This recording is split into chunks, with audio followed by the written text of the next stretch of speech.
Partagez, partagez. Shalom, bien-aimés dans le Seigneur. Shalom, frères et sœurs. Shalom, shalom. Vous qui êtes déjà connectés.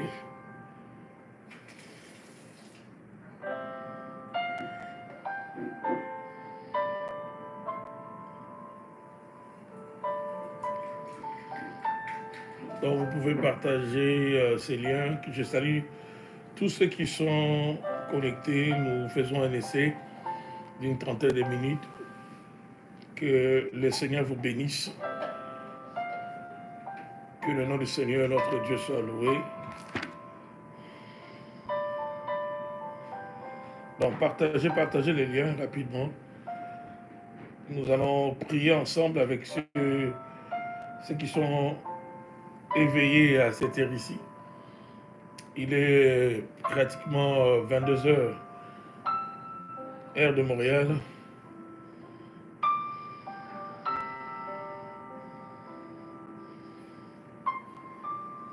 Alors moi-même, je partage la vidéo.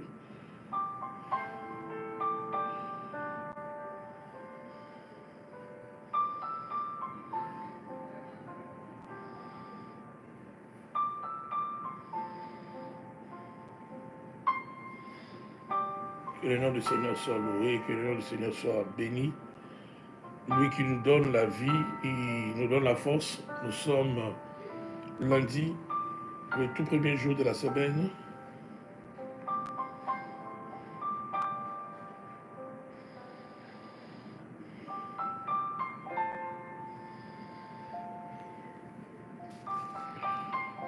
Sharobo shikarabasa ribenda so.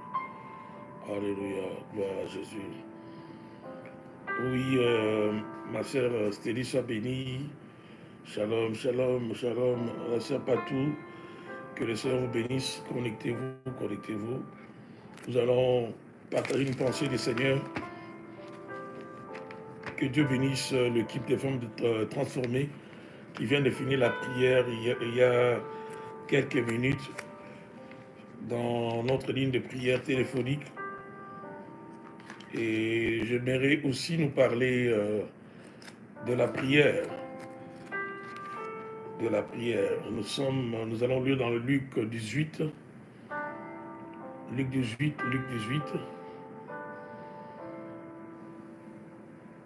Que Dieu bénisse tous ceux qui sont connectés. Partagez la vidéo. Luc 18, à partir du premier verset.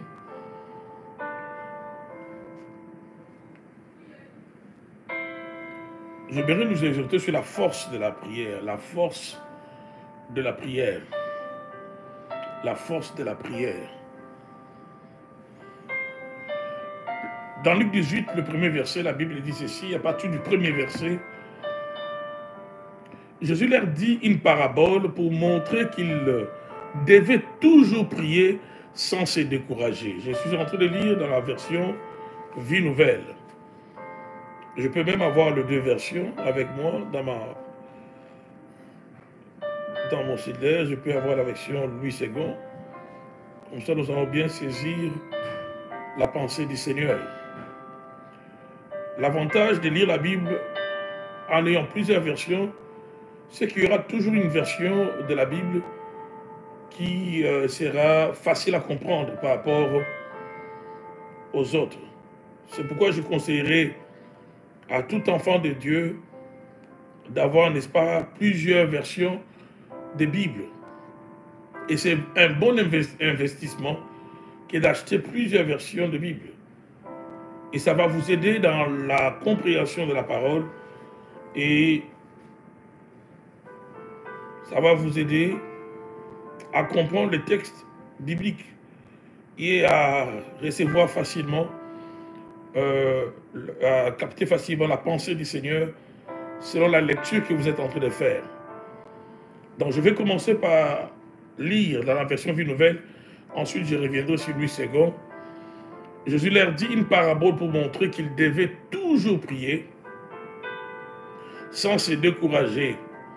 Et il dit, il y avait dans une ville un juge qui ne craignait pas Dieu et qui n'avait d'égard pour personne.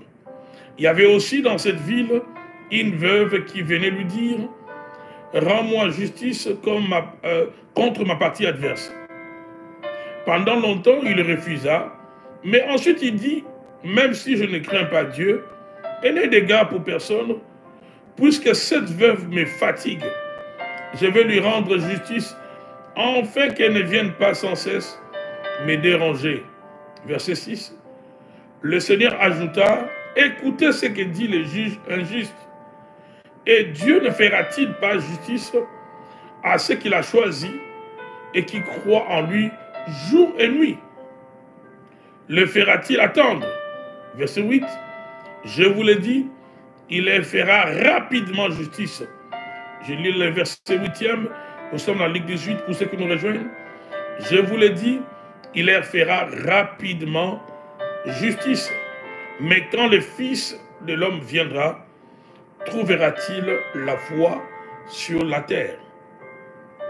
Jésus leur dit une parabole pour montrer qu'ils devaient toujours prier sans se décourager. La première phrase de cette parabole est très très importante parce qu'elle nous donne plusieurs éléments.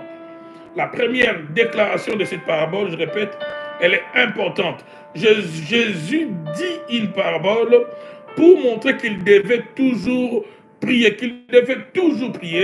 sans se décourager. C'est comme ça que c'est dit dans la version Vie Nouvelle. Dans la version Louis II, la Bible dit, Jésus leur adressa une parabole pour montrer qu'il faut toujours prier et ne point se relâcher. La Vie Nouvelle dit sans se décourager. Louis II dit sans se relâcher. La pensée, elle est la même. Dans les deux versions, que ce soit dans la version Vie Nouvelle ou encore dans la version Louis II, le premier verset du chapitre 18e de Luc veut dire la même chose, garde la même pensée. La pensée de faire de la prière une activité continuelle, une activité qu'on n'arrête pas. Jésus leur dit une parabole pour montrer qu'ils devaient toujours prier sans se décourager. Dans la version du second, on dit, Jésus leur adressa une parabole pour montrer qu'il faut toujours prier et ne point se relâcher. Alors je disais que la première phrase de ce texte, de cette parabole, nous donne certaines informations. Je salue tous ceux qui nous rejoignent, que Dieu vous bénisse. Ma sœur Vita, sœur Bilienne, que Dieu vous bénisse, que Dieu vous bénisse, ma sœur Audrey, que la grâce de Dieu abonde sur vous. Partagez les liens. Je suis en train de faire un essai à partir de la maison. Si le son est bon, dites-moi. Si vous me captez très bien, que nous puissions communiquer ensemble, s'il vous plaît. Je bénis le Seigneur pour tous les frères et sœurs du Centre Montagne Sainte qui m'ont offert cette tablette. Et nous sommes en train de se faire l'essai pour, n'est-ce pas, nous aider à vous édifier, même quand on est à partir de la maison. Donc Dieu bénisse tous ceux qui ont participé à l'achat de cet appareil et que la grâce de Dieu abonde dans votre vie. Oui, on me dit le son est bon. Merci. Donc j'étais en train de dire ceci. Nous parlons de la force de la prière. Je utilisais cette forme dans l'élaboration de ce thème. Déjà, afin que tout celui qui entend les thèmes comprendra de quoi nous sommes en train de parler. La prière produit une force. Tout ce qui peut produire une force peut modifier les choses. Lorsqu'on parle de la force cache aussi l'idée de la puissance. La force cache aussi l'idée le fait d'exercer une pression sur quelque chose. Lorsqu'on a la force, on peut exercer une pression sur quelque chose, par exemple. Avec mes mains, comme j'ai la force, je peux, n'est-ce pas, exercer une pression sur la porte et afin que celle-ci puisse s'ouvrir. Je peux exercer une pression sur n'importe quelle chose qui résiste. Si ma force elle est supérieure, admettons, à la porte va craquer, la porte va s'ouvrir. Et ce soir ou cette nuit, je ne sais pas à quelle heure vous êtes, vous qui me suivez, Mes frères et sœurs, laissez-moi vous dire que la prière a une force terrible. La prière a une force terrible. Je dirais même mieux, la prière nous donne la capacité de modifier les choses. La prière nous donne la capacité de changer les choses. La prière nous donne la capacité de créer les revirements dans plusieurs situations dans lesquelles nous pouvons nous retrouver. Donc, une situation qui a mal commencé peut tourner en notre faveur grâce à la prière.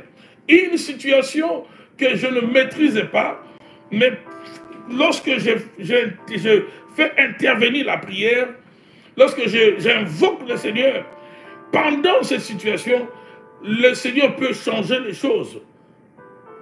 Le problème avec nous chrétiens, peu de chrétiens comprennent, n'est-ce pas, l'impact de la prière. Quand je parle de l'impact de la prière, je suis en train de dire ce que la prière apporte, ce que la prière peut créer, ce que la prière peut modifier, ce que la prière, n'est-ce pas, peut changer dans notre vie. C'est ça l'impact de la prière. Lorsqu'on comprend l'impact de la prière, mon frère, ma soeur, tu ne vas jamais arrêter de prier. Et c'est ce que la première phrase de cette parabole dans Luc 18, que Jésus lui-même nous donne. La Bible dit, Jésus leur dit une parabole pour montrer qu'ils devaient toujours prier. Le but de la parabole, c'était pour enseigner aux disciples, à l'auditoire de Christ. Jésus voulait leur montrer l'importance de demeurer dans la prière, l'importance de prier sans se décourager, l'importance de prier sans relâcher. En fait, la pensée de Christ, en donnant cette parabole, il voulait imaginons un enseignant qui enseigne à ses élèves. Le but de cet enseignement, quand Jésus l'a donné à son auditoire, aux disciples, c'était qu'à la fin de cet enseignement, que tout disciple comprenne non seulement qu'il doit prier, ou qu'il doit prier, mais il doit faire de la prière une activité continuelle. Donc, il doit faire de la prière, en fait, une réalité de chaque minute, de chaque seconde, une réalité de toute la vie. C'est pourquoi même Paul va l'exprimer à sa manière, dans le livre des Thessaloniciens, lorsqu'il va dire prier sans cesse. Donc, l'apôtre Paul a simplement résumé cette parabole que Jésus a donnée avec ces deux mots, prier sans cesse. Et c'est ce que Jésus est en train de dire ici, dans ce texte de Luc 18. Jésus leur dit une parabole pour montrer qu'ils devaient toujours prier sans se décourager. Donc ça veut aussi dire, d'abord, qu'est-ce que la première phrase nous donne comme élément? La première phrase nous indique l'auteur de la parabole. Merci pour le texte. On vous donne le texte que j'ai donné tout à l'heure, 1 Thessaloniciens 5, 17, prier sans cesse. Alors, je disais, la première phrase de cette parabole nous indique l'auteur de la parabole. Et ça, c'est très important. La première phrase de cette parabole nous indique d'abord l'auteur. Ce n'est pas Pierre qui a donné cette parabole. Ce n'est pas Paul qui a écrit cette parabole. Ce n'est pas n'importe qui parmi les apôtres qui a donné cette parabole. La parabole a été donnée par Jésus lui-même. La personne qui donne la parabole, c'est Christ. Et ça, c'est très important. Ça, c'est très important. Donc, l'auteur de la parabole, c'est lui qui initie la parabole. C'est lui qui est en train de déclarer ces paroles, c'est Jésus lui-même. Et le but de la parabole est aussi indiqué dans la première phrase. La Bible nous dit, Jésus leur dit une parabole. Jésus, la première phrase de cette parabole nous indique d'abord l'auteur, le pourquoi de la parabole, de cette parabole. Jésus leur dit une parabole pour montrer qu'ils devaient toujours prier sans se décourager. Nous avons l'auteur de la parabole, nous avons le pourquoi ou le but de la parabole. Le but de cette parabole, l'auteur d'abord c'est Christ, et le but de cette parabole, c'est pour amener les chrétiens amené les disciples à comprendre que la prière ne doit pas être une activité ponctuelle. La prière ne doit pas être une activité accidentelle. La prière doit être une activité permanente dans la vie d'un enfant de Dieu. La prière doit être comment une activité permanente. Jésus leur dit une parabole pour montrer qu'il devait toujours. Donc il n'y a pas un moment où la prière n'a pas sa place dans la vie d'un enfant de Dieu. Qu'il devait toujours prier, toujours prier. Donc le but de la parabole, c'est pour, n'est-ce pas, faire assimiler aux disciples cette notion de la prière. Et que la prière doit occuper une place dans la vie de tout enfant de Dieu, une place de marque, une place. En fait, la prière doit accompagner celui-ci dans chaque instant de sa vie, qu'il devait toujours prier. Et dans la version, Vie Nouvelle, on dit sans se décourager. Ça veut dire que une autre vérité qu'on peut dégager de cette première phrase, c'est possible de prier et de ne pas directement obtenir ce pourquoi nous sommes en train de prier. C'est possible d'invoquer Dieu et de ne pas directement avoir la réponse pour le sujet pour lequel nous sommes en train de prier. C'est pourquoi l'auteur de cette parabole nous montre que la prière doit être faite sans relâchement, sans découragement. Qu'est-ce qui peut causer le découragement? C'est quand je prie, par exemple, je n'ai pas de réponse. Ça peut me décourager.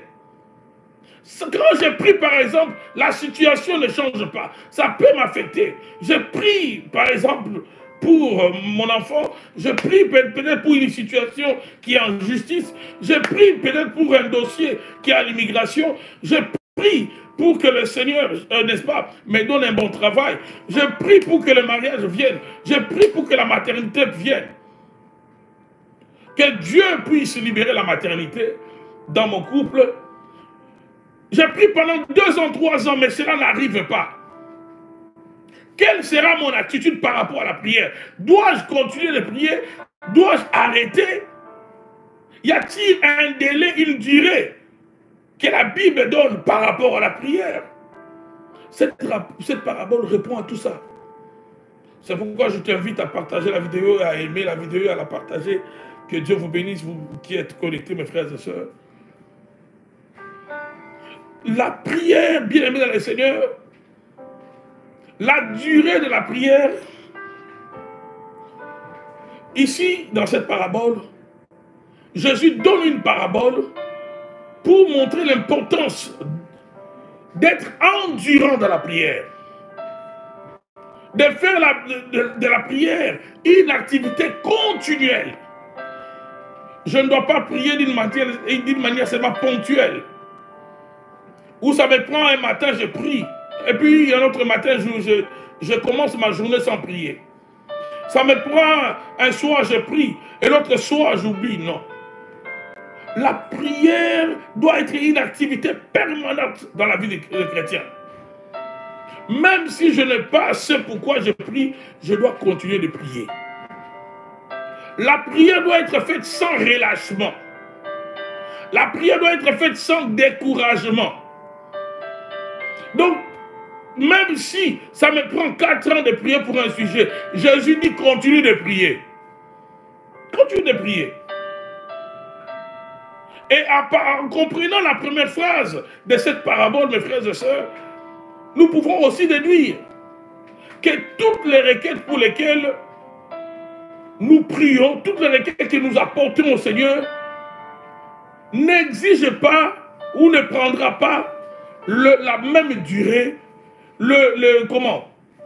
n'exige pas de notre part la même durée, le même nombre de prières. Qu'est-ce que je veux dire par là? Je peux commencer à prier pour le travail. Dieu donne-moi le travail. Après 3 jours, une porte s'ouvre. J'ai le travail, gloire à Dieu. Je ne veux pas continuer à demander du travail parce que Dieu a donné le travail. Là, maintenant, je prie, je commence à rendre gloire à Dieu. Ma prière, elle est là, elle va continuer, mais elle change de forme. Je commence à les glorifier. Ça, c'est pour le travail. Mais j'ai une autre requête. J'ai besoin que Dieu me bénisse afin que je commence une affaire. J'ai besoin que le Seigneur ouvre les portes. J'ai besoin que le Seigneur touche, par exemple, celui qui a mon dossier à la banque, afin que je sois financé. Mais la banque me fait attendre. Pendant 3 semaines, je n'ai toujours pas de réponse. Pendant 4 semaines, je n'ai toujours pas de réponse. Alors que pour le travail, j'ai prié pendant 3 jours, j'ai reçu la réponse. Alors, qu'est-ce que je dois faire pour le cas de mon dossier en banque? Je vais continuer à prier jusqu'à ce que j'aurai la réponse, jusqu'à ce que j'aurai l'exaucement.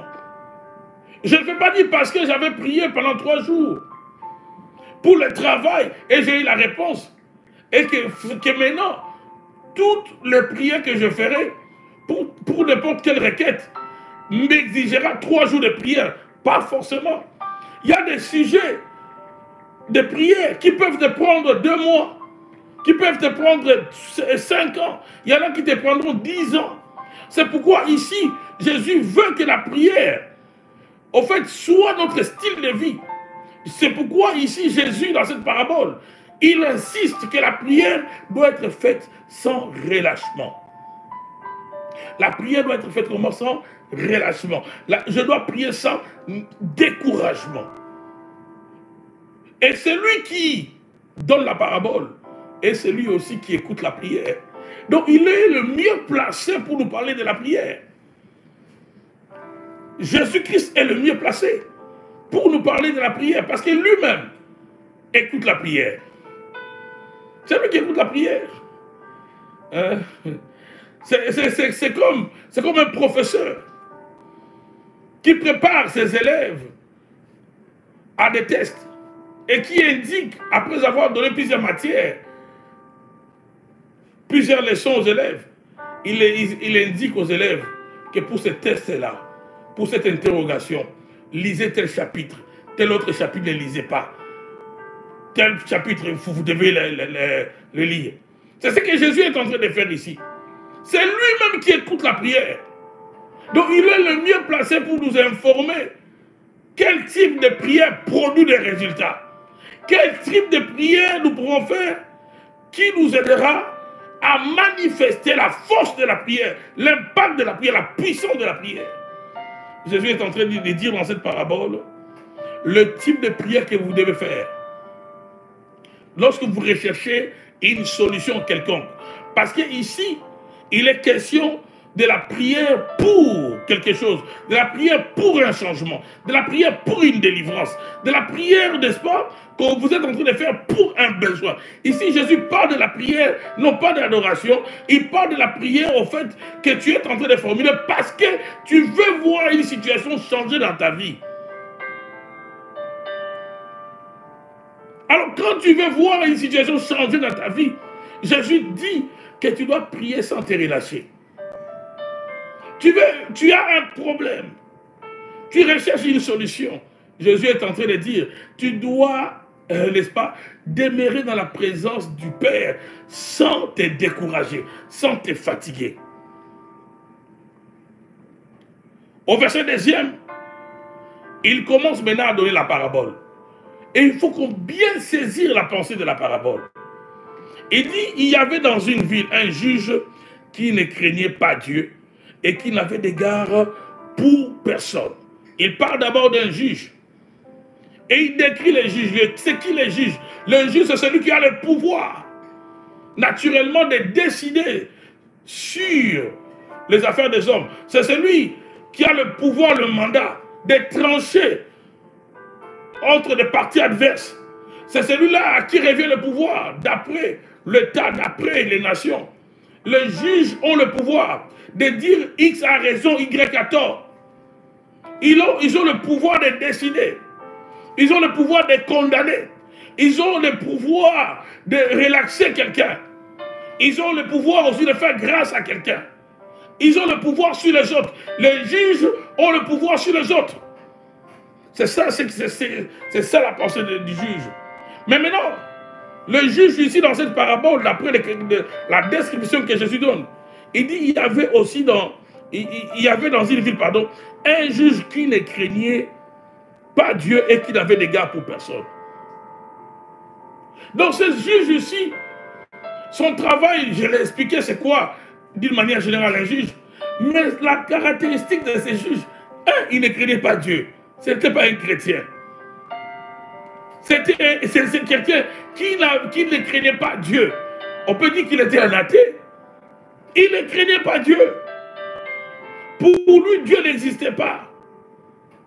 Deuxièmement, il n'avait d'égard pour personne. Donc s'il avait des supérieurs, ces juges, même ses supérieurs, au niveau de la justice, au niveau de l'État, au niveau du pays où il était, de la nation où il était, ces juges n'avaient peur de personne.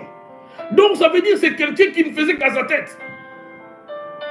Il n'a pas la conscience que Dieu est là. Et il n'a pas non plus peur de ceux qui sont au-dessus de lui. Donc s'il tombe sur ton dossier, tu n'as pas la garantie qu'il va vraiment trancher équitablement ton dossier. Si tu as un problème avec quelqu'un d'autre et que c'est ces juges-là qui doivent trancher, vous n'avez pas la garantie qu'il va vraiment trancher comme il se doit, qu'il va vraiment rendre justice, qu'il va condamner celui qui mérite d'être condamné et donner raison à celui qui mérite d'avoir raison. Vous n'avez pas la garantie. Parce que déjà, d'abord, il ne croit pas en Dieu. Deuxièmement, il n'a d'égard pour personne. Quand on dit qu'il n'a d'égard pour personne, cela ne se limite pas seulement par l'absence de respect des autorités qui sont au-dessus de lui. Mais cela aussi implique la nature de personnes qui se présentent en fait devant lui. Ça veut dire que tu peux être faible, tu peux être malade, tu peux être pauvre. Tu viens devant ce juge, ta pauvreté, ta maladie, ta situation ne lui dira rien. En fait, ça veut dire que ce juge, c'est quelqu'un qui n'avait pas d'état d'âme. C'est quelqu'un, en fait, on dirait qu'il n'avait pas de sentiments. C'est quelqu'un, on dirait qu'il n'avait pas d'émotion. C'est quelqu'un qui n'avait pas compassion. Maintenant, une telle personne doit trancher sur ton dossier. Maintenant, quand tu comprends la description de ce juge, tu vas comprendre maintenant la force de la persévérance de cette femme. Et la Bible dit, dans la suite, il y avait aussi dans cette ville une veuve qui venait lui dire, c'est qui une veuve? C'est une femme qui a perdu un mari. C'est à l'époque, déjà dans l'ancien temps, c'est une femme qui avait perdu un mari était considérée comme une créature faible, qu'on devait regarder avec compassion, qu'on devait aider, on devait la venir en aide. Mais cette femme vivait dans la même ville que ce juge unique. Elle avait perdu un mari. Et non seulement qu'elle avait perdu un mari, mais elle avait un problème. Regardez, la vie est terrible. Hein? La vie est terrible. Elle avait perdu un mari, mais deuxièmement, elle avait aussi un problème que le juge qui était méchant, ce juge qui n'avait pas d'émotion, qui n'avait pas de sentiments, qui n'a d'égard pour personne, qui était certainement un athée, qui ne croyait pas en Dieu, qui ne craignait pas Dieu, le dossier de cette femme est tombé dans les mains de ce juge. D'abord, la première chose à signaler ici, c'est que le juge, pardon, la veuve, le premier malheur de cette femme, c'est qu'elle était une veuve. Le premier malheur de cette femme, elle est une veuve, elle a perdu un mari. Deuxième malheur, elle a un problème. Troisième malheur, son problème est entre les mains d'un juge qui est méchant, d'un juge qui n'a pas de compassion, d'un juge qui n'a d'égard pour personne. Mon frère, ma soeur, la vie ne te fera pas de cadeaux. Toi qui me suis cette nuit, avant que tu ne dormes, peut-être le matin, je le sais. La vie ne te fera pas de cadeaux. C'est pourquoi, bien aimé dans le Seigneur, quand tu es en train de vivre ta vie, ne pense pas que tu es le seul qui vit qui connaît la souffrance. Ne pense pas qu'il n'y a que ta situation qui est difficile. Il y a des gens qui ont des situations très compliquées. Il y a des gens, en fait, qui ont toutes les bonnes raisons de regarder le ciel et de commencer à maudire le ciel. Elle a perdu son mari. Elle se retrouve avec un problème. Et son problème est traité par un juge qui est méchant. Un juge qui n'a d'égard pour personne, qui n'a pas de compassion. Que tu sois veuve, que tu sois orphelin, peu importe qui tu es, ce juge-là n'a d'égard pour personne. Si quand même il avait même la conscience de Dieu, de la présence de Dieu, la conscience de la présence de Dieu allait influencer ses décisions. Oh, ce juge, la Bible dit qu'il ne craignait pas Dieu. Donc, 3 malheurs pour cette femme. Quelqu'un peut même en trouver plus. Parce que naturellement aussi, elle pouvait avoir quelqu'un d'autre qui pouvait défendre, parler, avoir un avocat. La notion de l'avocat, déjà à cette époque-là, on pouvait aussi avoir un avocat. Ou on pouvait, si on ne sait pas parler, avoir quelqu'un qui peut parler à sa place. Mais malheureusement, cette femme n'avait que sa bouche. Malheureusement, cette femme n'avait qu'elle-même pour, n'est-ce pas, affronter ces juges. Mon Dieu, mon roi, mon Dieu, mon roi. Je suis en train de dire à quelqu'un, dans la vie, ma soeur, mon frère, ne perds pas ton temps à t'apitoyer sur ton sort. Ne perds pas ton temps à pleurer sur ton sort. Ceux qui m'ont suivi hier, je l'ai dit, le pleur, le murmure, ça ne change rien dans la situation. Ne perds pas ton temps à alimenter ta tristesse. Ce n'est pas parce que tu es très triste que la tristesse va changer quelque chose. L'inquiétude, la tristesse ne change rien. Le pleur ne change rien. Face au problème, la bonne attitude, c'est d'abord de savoir comment s'auto-encourager. Face à tout problème dans la vie, la terre des hommes exige des hommes et des femmes courageux, courageuses. Sur cette terre des hommes, si tu es quelqu'un qui se laisse abattre, au fait, on risque d'être enterré alors que ton cœur bat encore. Parce que les problèmes peuvent voir dans ta vie. Les problèmes peuvent arriver, au fait, sans qu'on puisse les doser. Les problèmes peuvent venir dans ta vie d'une manière saccadée, dans un rythme bizarre. Les problèmes peuvent venir dans la vie de cette personne de plusieurs manières. Tu perds ton mari, tu te retrouves dans un conflit, et ce conflit-là est tranché par un méchant juge qui n'a pas compassion, un méchant juge qui n'a pas d'amour, un méchant juge qui ne craint pas Dieu. Waouh! Partagez la vidéo, mes frères et sœurs. Que Dieu bénisse tous ceux qui sont connectés. J'étais en train de dire, c'est certains des hommes, il faut être courageux, mon frère. Il faut être courageuse. Il faut savoir comment se fortifier. Et n'oublions pas ce qui dit terre, dit aussi l'habitation, le territoire de l'ennemi. Nous ne sommes pas au paradis, sur la terre, bien aimés dans le Seigneur. Ce n'est pas le fait d'avoir Dieu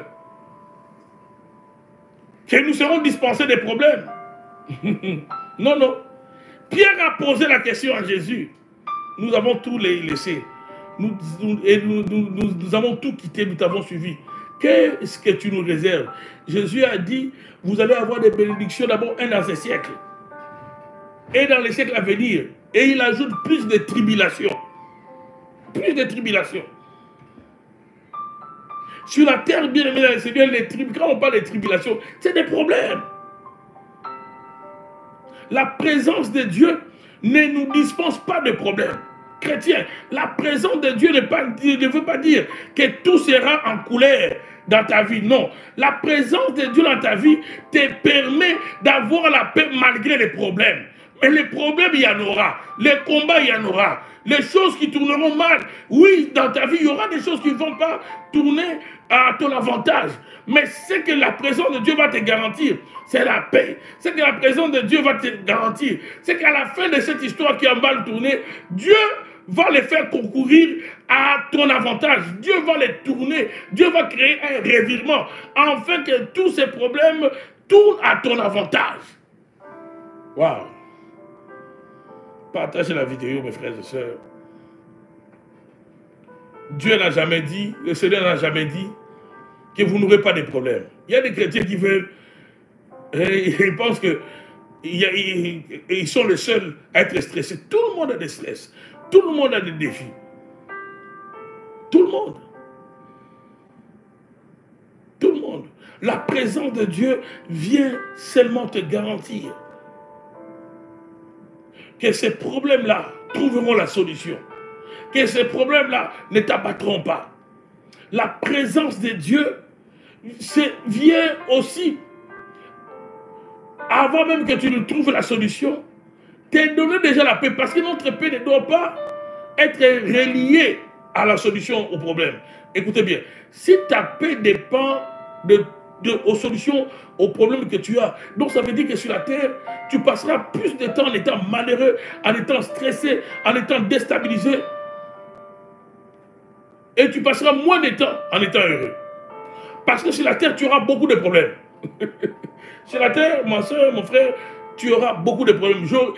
D'ailleurs, la Bible dit, c'est David qui dit, le malheur atteint souvent les malheureux, n'est-ce pas? Non, le malheur atteint souvent les justes. Le malheur atteint souvent le juste. Le malheur atteint souvent le juste, mais j'aime la suite. Il dit, mais Dieu lui en délivre toujours, toujours, toujours. Le malheur atteint souvent. Et j'aime bien, je pense que ce sont des adverbes, hein, souvent et toujours. Souvent et toujours. Le malheur atteint souvent le juste. Et Dieu lui en délivre toujours.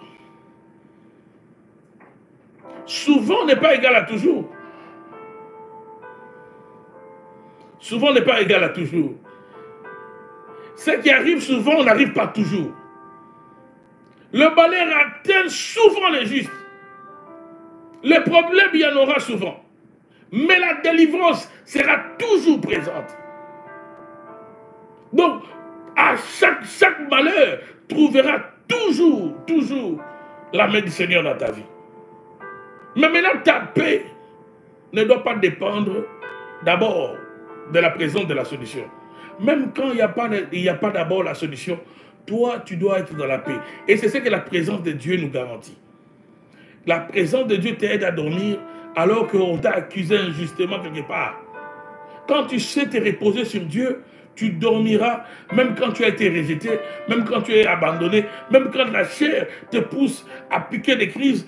Quand tu sais te reposer sur Dieu, ma soeur, mon frère, tu seras dans la paix, tu auras ton sommeil, tu auras, n'est-ce pas, ton appétit, tu ne vas pas perdre ton appétit, tu vas continuer à manger, tu vas continuer à boire, malgré que quelque part, il y a quelqu'un qui est en train de mal parler de toi. Tu ne vas pas être déstabilisé.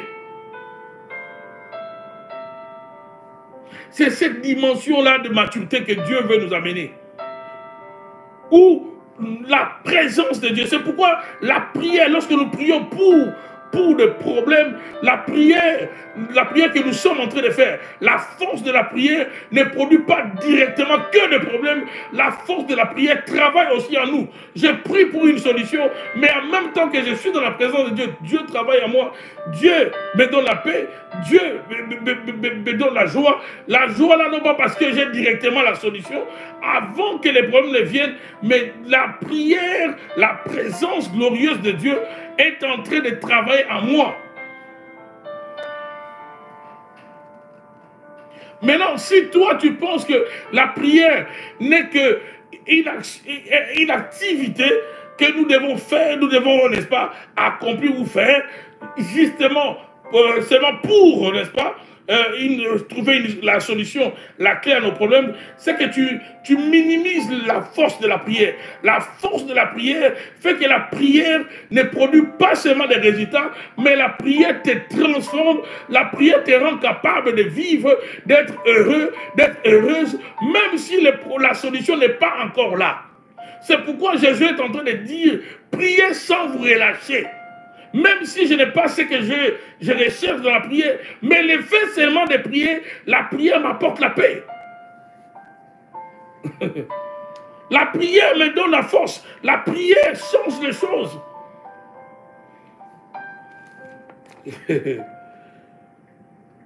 Quand tu commences à comprendre, mon frère, ma soeur, le mystère de la prière, parce que c'est tout un mystère. C'est tout un mystère.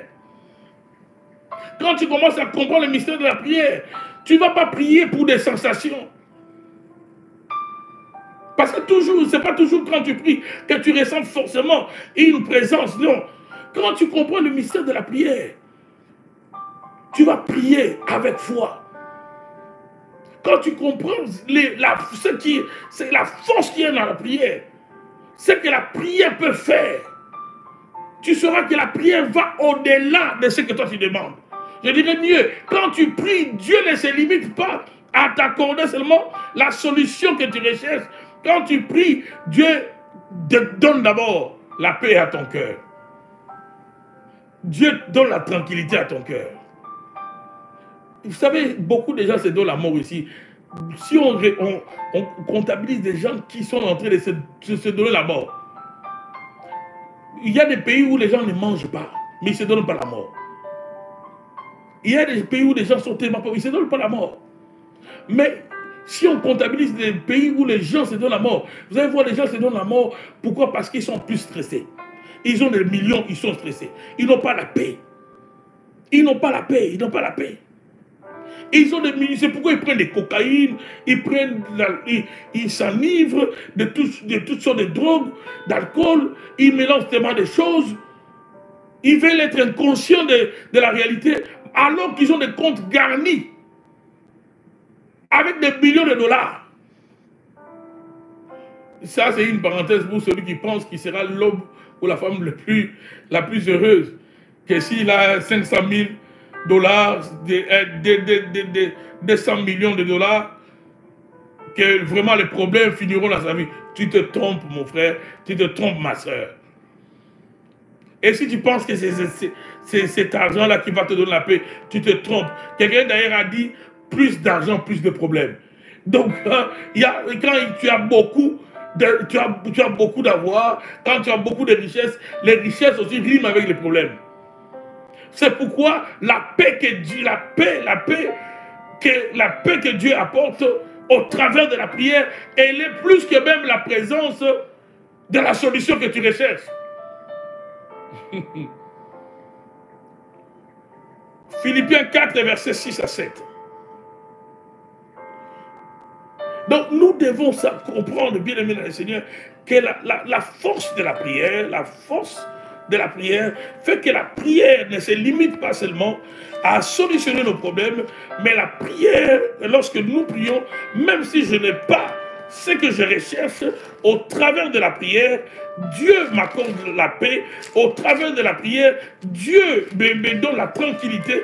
Au travers de la prière, Dieu influence, la présence de Dieu influence positivement mon attitude.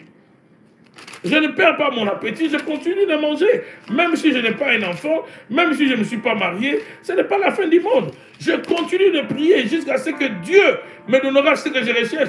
Mais je ne suis pas malheureux parce que je n'ai pas un enfant. Je ne suis pas malheureux parce que je ne suis pas marié. Je ne suis pas malheureux parce que je n'ai pas réussi un examen. Je ne suis pas... Non, Dieu, mon bonheur ne dépend pas de toutes ces choses. Parce que, au fait, un jour, je vais mourir. Parce que je peux avoir toutes ces choses et la mort peut m'emporter. Mon bonheur, c'est d'avoir Dieu. Et la prière, justement, me fait vivre en communion avec ces dieux. La prière permet que l'atmosphère du ciel s'installe à moi, que la paix soit dans ma vie. La paix, que Dieu te donne la paix, toi qui me suis cette nuit, ce matin, je ne sais pas à quelle heure tu me suis, que le Seigneur te donne la paix dans le nom de Jésus. J'ai pris pour la paix, dans les noms puissants de Jésus. Je disais, Philippiens 4, 6. Ça, c'est l'apôtre Paul qui parle. Merci pour ta présence, Père. Il dit, ne vous inquiétez de rien. Mais en toute chose, faites connaître vos besoins à Dieu par des prières et des supplications. Écoutez maintenant ici, c'est l'apôtre Paul. Paul, au fait, ce que j'aime avec Paul, vous allez voir les enseignements que Jésus a donnés. Paul vient nous éclairer, Paul vient établir même des principes sur les enseignements que Christ a donnés dans les évangiles. Paul, au fait, résume cela de la bonne manière. Luc 18, si tu lis Luc 18 et tu viens lire Philippiens 4, 6 à 7, Paul t'aide à digérer, à bien comprendre, à bien assimiler ce que Jésus a voulu nous faire comprendre dans la parabole de la veuve et du juge unique. Il dit ici, aux chrétiens de cette église, il dit ne vous inquiétez de rien. Il commence d'abord par mettre de côté l'inquiétude. Mettez de côté l'inquiétude. Mettez de côté l'inquiétude. Hein, mon frère, ma soeur, mettez de côté l'inquiétude. Ne vous inquiétez de rien. Mettez de côté l'inquiétude. Mettez de côté l'inquiétude. Ne vous inquiétez de rien. Il n'a pas dit inquiétez-vous de ces choses. Il dit de rien. Ne vous inquiétez de rien. Oh non, comment je vais payer la voiture? Ne vous inquiétez de rien. Comment je vais payer le loyer? Ne vous inquiétez de rien. Quand est-ce que je vais me marier? Ne vous inquiétez de rien. Quand est-ce que j'aurai un enfant? Ne vous inquiétez de rien. Quand est-ce que je deviendrai millionnaire? Ne vous inquiétez de rien. Ce n'est pas moi, c'est la Bible. Ne vous inquiétez de rien. Ne vous inquiétez de rien. Mais en toutes choses, waouh. Il dit en toutes choses, quand il dit en toutes choses, ça veut dire, pas dans certaines choses, mais dans toutes les situations dans lesquelles tu vas te retrouver. En toutes choses, faites connaître vos besoins à Dieu. Donc, ça veut dire qu'il n'y a pas une situation dans laquelle tu peux te passer de la prière. En toutes choses. C'est ce que Jésus a dit là-bas. Qu'il faut prier sans se relâcher. Parce que la prière a sa place dans toutes les situations de la vie. La prière a sa place comment? Dans toutes les situations de la vie. En toutes choses, faites connaître vos besoins à Dieu. Comment? Par des prières, au pluriel, et des supplications. Ça, c'est encore un autre type de prière. Dans la version Vie Nouvelle, on dit, dans une attitude de reconnaissance, verset 7, quand tu le fais, et la paix de Dieu, donc si tu pries, si tu fais des supplications, des actions de grâce, verset 7 nous dit, et la paix de Dieu qui dépasse tout ce que l'on peut comprendre. Et la paix de Dieu qui fait quoi? Qui dépasse tout ce qu'on peut comprendre. Pourquoi l'apôtre Paul dit que la paix de Dieu dépasse tout ce qu'on peut comprendre? Dans la version, lui, second le même verset, n'est-ce pas, Philippiens 4, 6 à 7. Dans la version lui second, je vais essayer de lire ça. Dans la version lui second, partagez la vidéo. Que Dieu bénisse ceux qui nous rejoignent ce soir ou le matin, je ne sais pas à quelle heure vous êtes dans la région, dans le pays d'où vous me suivez en ce moment. J'ai dit Philippiens 4, 6 à 7. La version du second nous dit, ne vous inquiétez de rien, mais en toute chose faites connaître vos besoins à Dieu par des prières, des supplications, avec des actions de grâce. Et verset 7, il dit, et la paix de Dieu qui surpasse toute intelligence. Lui, second parle de l'intelligence, qui surpasse toute intelligence. La version Vie Nouvelle, on dit, et la paix de Dieu qui dépasse tout ce que l'on peut comprendre. Ça veut dire que la paix de Dieu ici, ce n'est pas quelque chose de naturel, non. Parce qu'elle dépasse la raison humaine. Cette paix ne vient dans la vie que de celui qui prie. C'est pourquoi les chrétiens qui ne prient pas manquent la paix. Oui, les chrétiens qui prient moins, ils ont plus d'inquiétude, plus de tristesse. Parce qu'ils sont naturels. La force de la prière t'introduit dans dimension surnaturelle. Tu as un problème et tu as une paix. Parce que qu'est-ce qui est naturel? Ce qui est naturel, c'est d'être inquiet parce que tu as un problème. L'inquiétude est reliée au problème. Ça, c'est ce qui est naturel. Les soucis sont reliés au problème. Ça, c'est ce qui est naturel. Mais le fait de prier et de beaucoup prier, parce qu'ici nous parlons de prier sans cesse.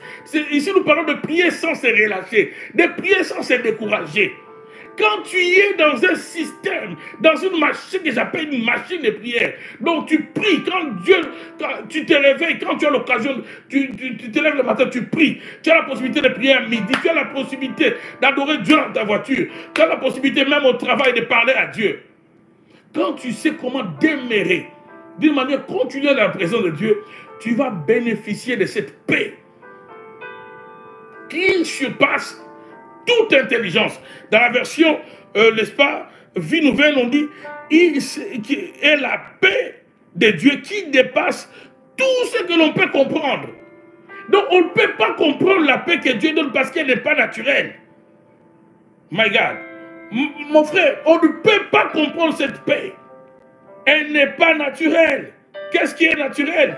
C'est que tu sois inquiet quand tu as un problème, que tu sois dépressif parce que comment? Ton compte bancaire est dans le moins, que tu deviens dépressif parce que tu as peur du lendemain, parce que ta mère était dépressive, parce que ton père était dépressif, tu l'as hérité, ça c'est naturel.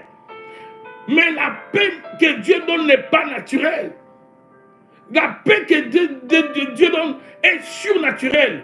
Et ne peut bénéficier de cette paix que ceux-là qui savent prier continuellement. Ceux-là qui sont inscrits dans une vie continuelle de prière. Ce sont ces personnes-là qui vont bénéficier de cette paix. Et cette paix n'est pas automatiquement reliée à la réponse pour laquelle ils prient. La paix vient d'abord avant la réponse. La paix vient comment? Avant la réponse. Waouh! C'est pourquoi vous allez voir certaines personnes. Dieu sait que la requête pour laquelle tu es en train de prier, la réponse viendra l'année prochaine. Mais Dieu te veut dans sa présence. On est encore en 2021. Il te veut à la présence aujourd'hui. Lui, il sait déjà que la réponse vient au mois de janvier. Mais Dieu te donne déjà la paix. Parce qu'il sait qu'à la fin des choses, tu auras ce que tu veux. Mais, parce que tu lui appartiens, parce que tu es du royaume, tu es de son royaume, tu dois vivre comme celui du royaume. Que nous servira-t-il d'avoir Dieu si toi et moi, nous sommes autant malheureux que ceux qui sont sans Christ? Parce qu'il y a des chrétiens qui sont malheureux. Il y a des chrétiens qui n'ont pas la paix. Il y a des chrétiens qui prennent des médicaments de la dépression, comme les drogués, comme les personnes, les athées. Il y a des chrétiens comme ça avec Jésus, pour la simple raison qu'ils ignorent la force de la prière. Ils ne savent pas que la prière, au-delà de la solution que nous recherchons dans la prière permet à Dieu de faire des choses en nous, de transférer des choses en nous. La prière a une force incroyable. La prière a une force incroyable. Et la paix de Dieu qui dépasse tout ce que l'on peut comprendre, qu'est-ce qu'il dit? Gardera votre cœur. Waouh! Ici, en grec, le verbe garder ici, c'est le même verbe qu'on utilise dans l'armée pour parler de soldats à qui on a donné le mandat de surveiller quelque part. Ici, l'apôtre Paul est en train d'utiliser un langage, on dirait, militaire de l'époque, pour expliquer ce que la paix fait dans notre vie. Quand la paix vient, la paix va te garder. La paix va te protéger. Tu ne vas pas commettre d'erreurs. Regardez la plupart des gens qui commettent des erreurs. C'est parce qu'ils n'ont pas la paix. Qu'est-ce qui a fait que Saül, alors qu'on lui avait dit, par Samuel le prophète, d'attendre jusqu'à ce que Samuel allait, n'est-ce pas, arriver et sacrifier, n'est-ce pas, avant d'aller combattre. Qu'est-ce que Saül avait fait? Qu'est-ce qui va arriver à Saül? Quand il a vu que Samuel ne venait pas, son cœur commençait à battre. Il était devenu inquiet. Il n'avait pas la paix. À cause de manque de paix, Saül est allé poser une action qui sera une abomination devant le Seigneur. Il n'était pas sacrificateur. Il va s'improviser sacrificateur parce qu'il était impatient. Ceux qui n'ont pas la paix sont caractérisés par l'impatience. Et l'impatience est une des choses qui nous pousse à l'erreur. Comme disait une sœur, à une époque, je pense il y a 15 ans de cela, elle a dit, pasteur, moi, à cette époque-là, on était en groupe avec mes frères. Il n'avait même pas, on dit, pasteur, vous avez trop prié pour moi. Le mari, je cherche vraiment un mari sérieux pour m'épouser. Il ne vient toujours pas. Bon, moi je donne à Dieu encore une année. Si Dieu ne fait pas, moi je vais me laisser seulement comme ça. L'essentiel que je puisse avoir un enfant. Je dis, bon, tu vas te laisser seulement comme ça. Ça, c'est l'impatience. Effectivement, cette sœur a fait ça. Dans cette ville. Comme elle disait, je vais me laisser comme ça. Elle s'est laissée comme ça. Elle est sortie avec un homme. Elle a maintenant un enfant. Mais est-ce qu'elle est heureuse? Non.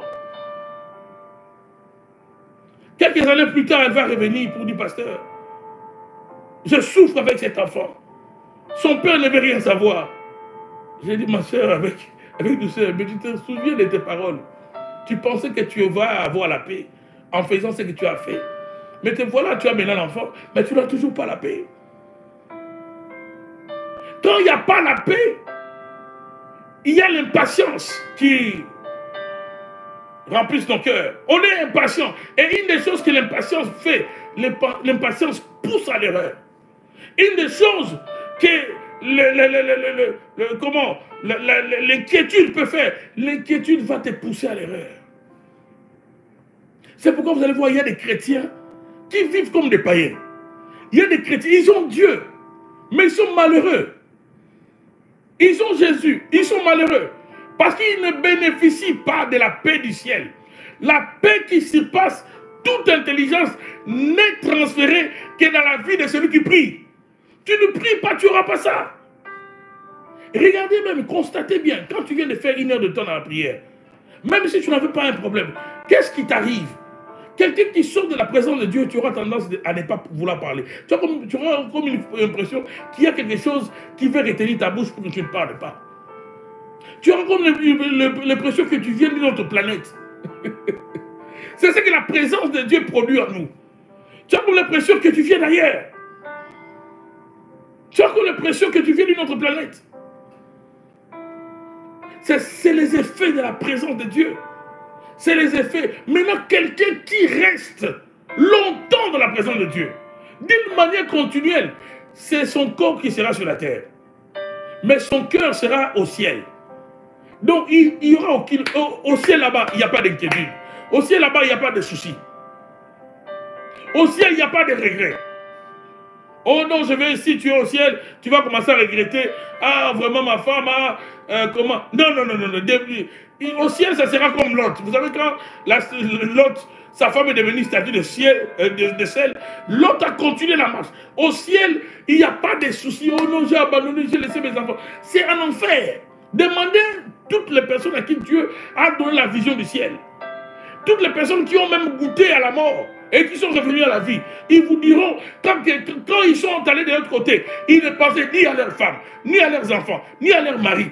Pourquoi? Parce qu'au ciel, quand tu entres dans le domaine de Dieu, il n'y a pas de soucis. Quand tu entres dans le domaine de Dieu, dans les sphères, dans l'atmosphère céleste, il n'y a pas d'inquiétude. Il n'y a que la joie. Et c'est ce que la prière amène dans le cœur de celui qui prie. Et qui prie sans se relâcher. Qui prie sans se décourager. C'est ce que la prière apporte. Mais lisez maintenant l'histoire de la parabole de Lazare et de l'homme riche. L'homme riche en enfer, dans le feu, il pensait à ses frères, il pensait à ses richesses, parce qu'il était en enfer. Il était dans un lieu où il n'y a même pas d'eau. Il était dans un lieu de souffrance. Ce sont ceux qui vont dans le lieu de souffrance qui vont continuer à se soucier dans l'éternité, qui seront tourmentés par le feu, parce que c'est un endroit où le feu ne s'éteint point. Tu es tourmenté, mais tu es aussi soucieux de la vie que tu as laissée sur la terre. Mais ceux qui entrent dans la félicité céleste, ceux qui entrent dans l'atmosphère où Dieu règne, ils n'ont pas de soucis. Ils n'ont pas d'inquiétude. Ils n'ont pas de regrets. Il n'y en a pas. Il n'y en a pas. Et cet état des choses, cette réalité spirituelle qui dépasse l'entendement humain, ne nous est transférée que par la prière. C'est pourquoi je suis en train de parler de la force de la prière. La force de la prière. La force de la prière. La prière a une force incroyable. La prière apporte des solutions, oui. Mais au-delà des solutions, la prière commence déjà un travail en toi. La prière te maintient dans une satisfaction alors que le problème pour lequel tu as prié, la réponse n'est pas encore arrivée. Mais la prière t'amène une satisfaction bizarre qu'on ne peut pas expliquer. C'est pourquoi l'apôtre Paul dit, il parle de la paix qui surpasse toute intelligence. Ou encore de la paix qu'on ne peut comprendre. Lorsque vous lisez l'histoire de Anne, oh mon Dieu, mon roi, lorsque nous lisons l'histoire de Anne, je vais m'arrêter par ici, lorsque nous lisons l'histoire de Anne, lorsqu'il est allé dans le temple prier, écoutez, la Bible dit dans 1 Samuel 2, dans la 1 Samuel 1, le verset 9, Anne se leva après que l'on eut mangé et bu à Silo. Le prêtre Élie était assis sur son siège près de la porte du temple de l'Éternel. L'amertume dans l'âme. Elle prie, avant la prière, il y avait l'amertume dans l'âme. Pourquoi? Parce que Pénina s'est moquée d'elle, elle n'a pas d'enfant, elle est stérile. Ça, c'est l'état avant la prière. L'état avant la prière, la Bible dit, Anne était comment? L'amertume dans l'âme. Ça, c'est son état avant la prière. Mais là, la Bible dit, elle pria l'Éternel, pleura abondamment. Verset 11. Elle fut le vœu suivant. Éternel, maître de l'univers, si tu consens à regarder la détresse de ta servante, si tu te souviens de moi, si tu n'oublies pas ta servante et lui donnes un fils, je le consacrerai à l'Éternel pour toute la durée de sa vie et le rasoir ne passera pas sur sa tête. Verset 12. Comme elle restait longtemps en prière, oh ça j'aime. Comme elle restait longtemps. Anne n'a pas prié 20 minutes. La prière de Anne, ce n'était pas une prière micro-ondes. Toi qui me suis cette nuit, toi qui fais des prières, oh non, toute prière est prière. Non, même si j'ai pris seulement une minute, Dieu sait déjà. Non, Dieu sait, mais Dieu veut que tu restes dans sa présence. Hein? Il sait déjà, mais il veut que tu restes dans sa présence. Tu ne peux pas avoir des résultats avec des prières micro-ondes. Toi, dès que tu commences à prier, tu n'as plus de paroles. Toi, tu n'as plus, tu sais, tu veux que qui prie à ta place. La Bible dit de Anne, comme elle restait longtemps en prière devant l'Éternel. La prière de Anne, ce n'était pas une prière facile. Tu les lis en 3 versets, mais l'auteur nous signale qu'elle est restée longtemps. Quand on dit longtemps, on peut extrapoler sur longtemps. Ça peut être 2 heures, ça peut être 3 heures, ça peut être 4 heures, ça peut être 8 heures du temps, ça peut être 10 heures du temps. La Bible dit comme elle restait longtemps en prière devant l'Éternel. Elle restait longtemps. Toi, tu veux avoir un enfant, mais quand on te dit connais-toi la prière, tu ne veux pas. Tu veux que la malédiction, la sorcellerie de la famille te libère. Tu veux que Dieu te donne la victoire sur un géant qui a battu tous tes prédécesseurs, un géant qui a mis KO ta mère, qui a mis KO ta grand-mère, un géant qui a mis KO ton père, qui a mis KO tes oncles, dans un domaine quelconque. Mais toi, tu veux vaincre ces géants avec des prières de 10 minutes, de 5 minutes. Venir à l'église, d'ailleurs, tu commences, à la cause de l'Internet, tu commences à suivre le culte dans ta couverture. Tu aimes tellement le confort de ton lit. Des fois, tu as l'impression que tu rêves quand le prédicateur prêche là-bas. Tu somnoles, tu nous partages entre des mondes. Et tu veux avec tout ça, vraiment, avec cette manière de faire, avec une telle négligence, avec une telle paresse. Et tu veux voir les choses changer. Bien-aimés dans le Seigneur, ceux qui changent des choses, ce sont des personnes qui acceptent de faire ce que les autres ne font pas. Tu ne peux pas apporter un changement si tu fais les choses comme tout le monde. Je répète, tu ne peux pas apporter un changement si tu fais les choses comme tout le monde. Ceux qui acceptent de faire des choses que les autres ne font pas, ce sont ceux-là qui n'est-ce pas, qui peuvent bouger les choses. Bien aimé le Seigneur, Anne, elle était stérile. La Bible dit, elle priait longtemps. Elle priait longtemps.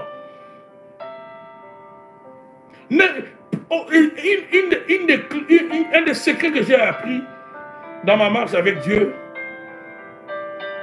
sur la prière, sur la durée de la prière. Un des aînés de la foi, un de mes aînés de la foi me disait souvent, ou nous disait, avec des amis, vous savez, si tu veux bien prier, aussi longtemps que tu ressens les fardeaux de la chose pour laquelle tu pries, ne sors pas de la présence de Dieu. Et il nous disait, ne conditionne pas la prière par rapport à la montre.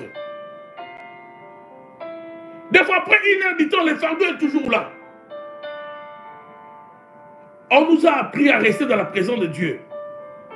Aussi longtemps que le fardeau est là, reste.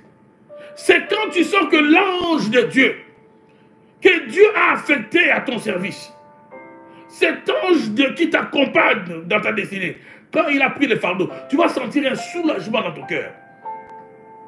Tu vas sentir une paix. C'est à ce moment-là que tu peux arrêter la prière. Mais aussi longtemps que c'est fort, reste dans la présence du Seigneur.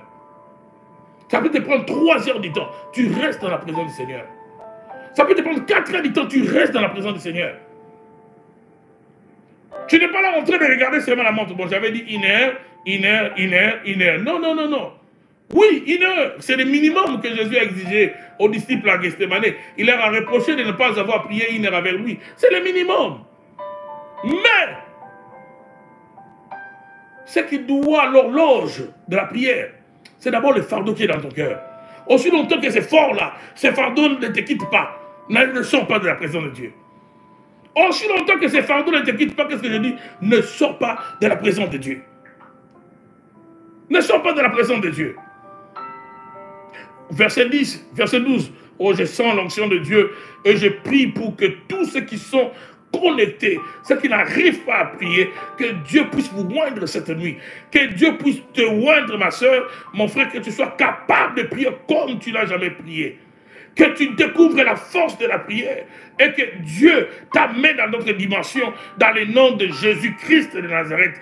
Que Dieu te donne l'énergie nécessaire, l'onction de la prière, l'onction qui te maintient dans sa présence, l'onction qui te fait même oublier que tu es dans ta chambre, l'onction qui te fait même oublier la notion du temps, qui te maintient dans sa présence dans le nom puissant de Jésus-Christ de Nazareth. Comme elle restait longtemps en prière devant l'Éternel. Tu ne fais un enfant, mais il faut rester longtemps dans la présence de Dieu.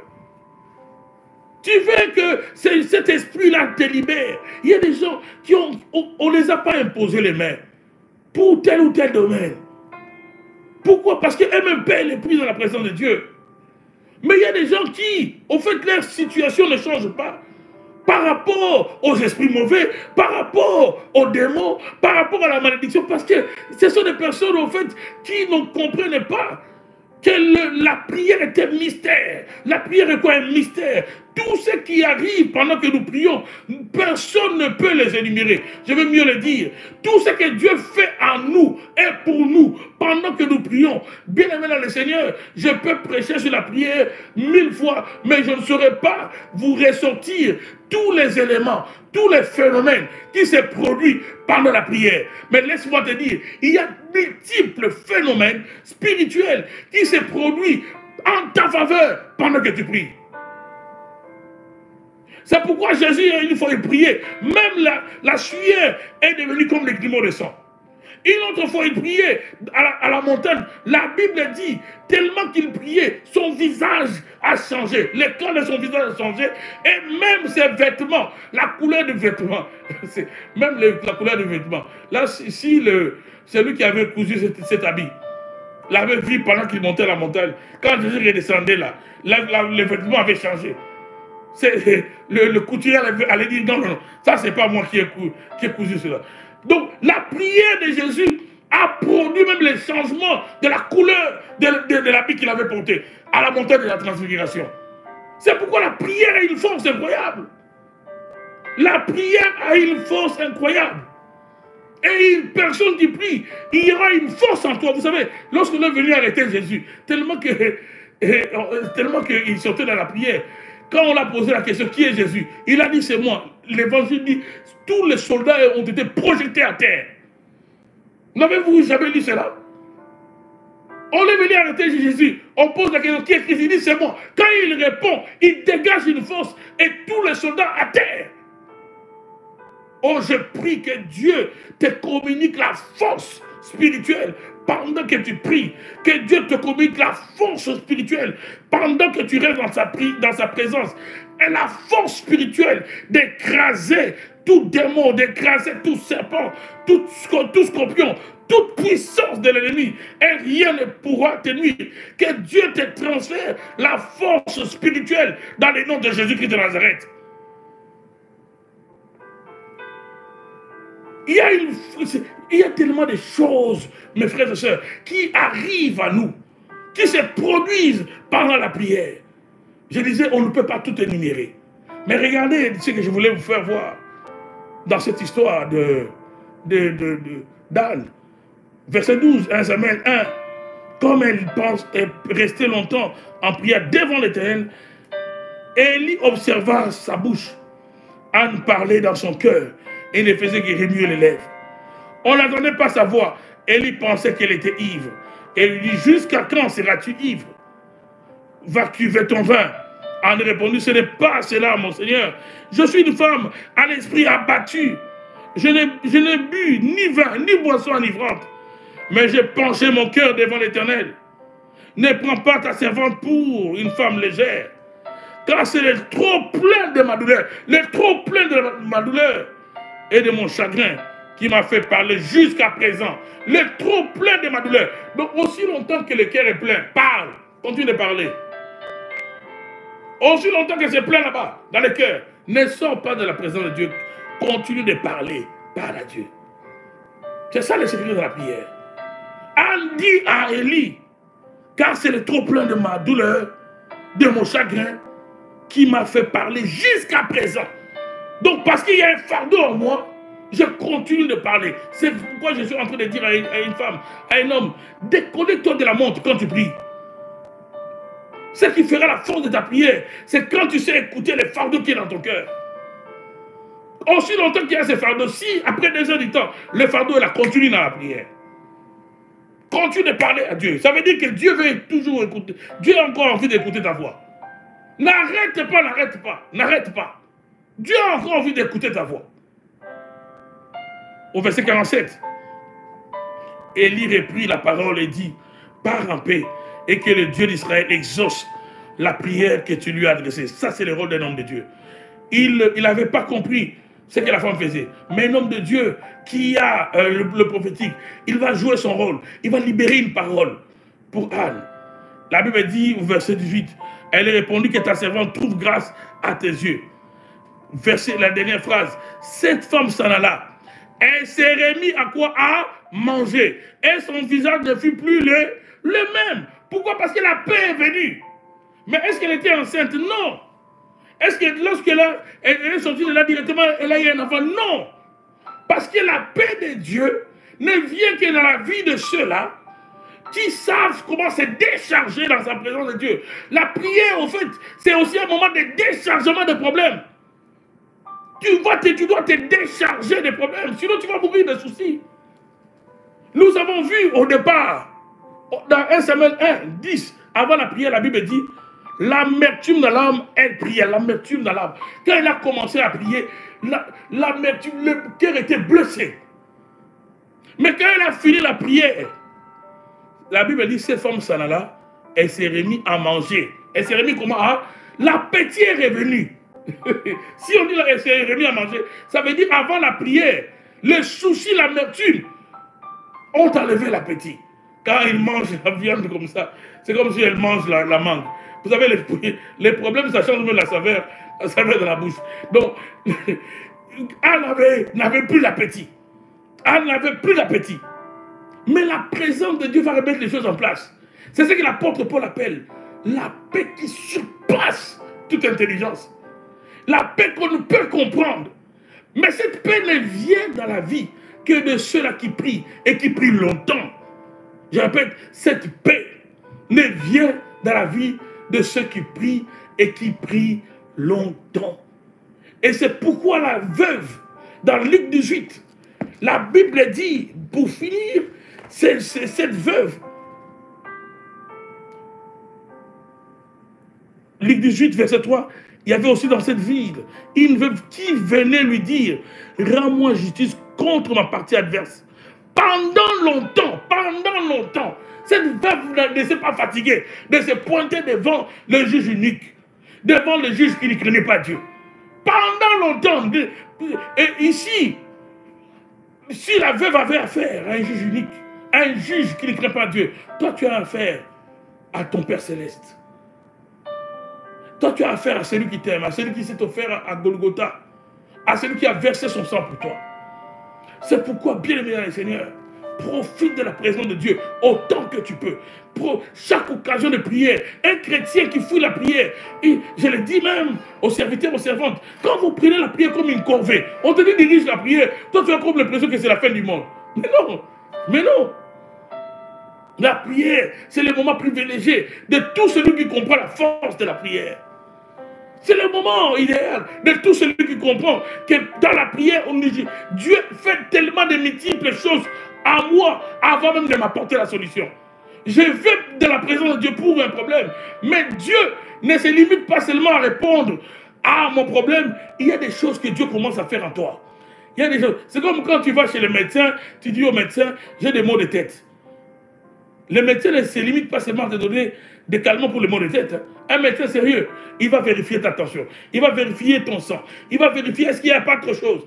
Il a dit qu'il a des problèmes de maux de tête, mais ça peut aussi être un problème lié au sang, ça peut être un problème de veines, de cellules. Alors, un médecin, quand tu vas avec un problème, lui, il examine tout ton corps.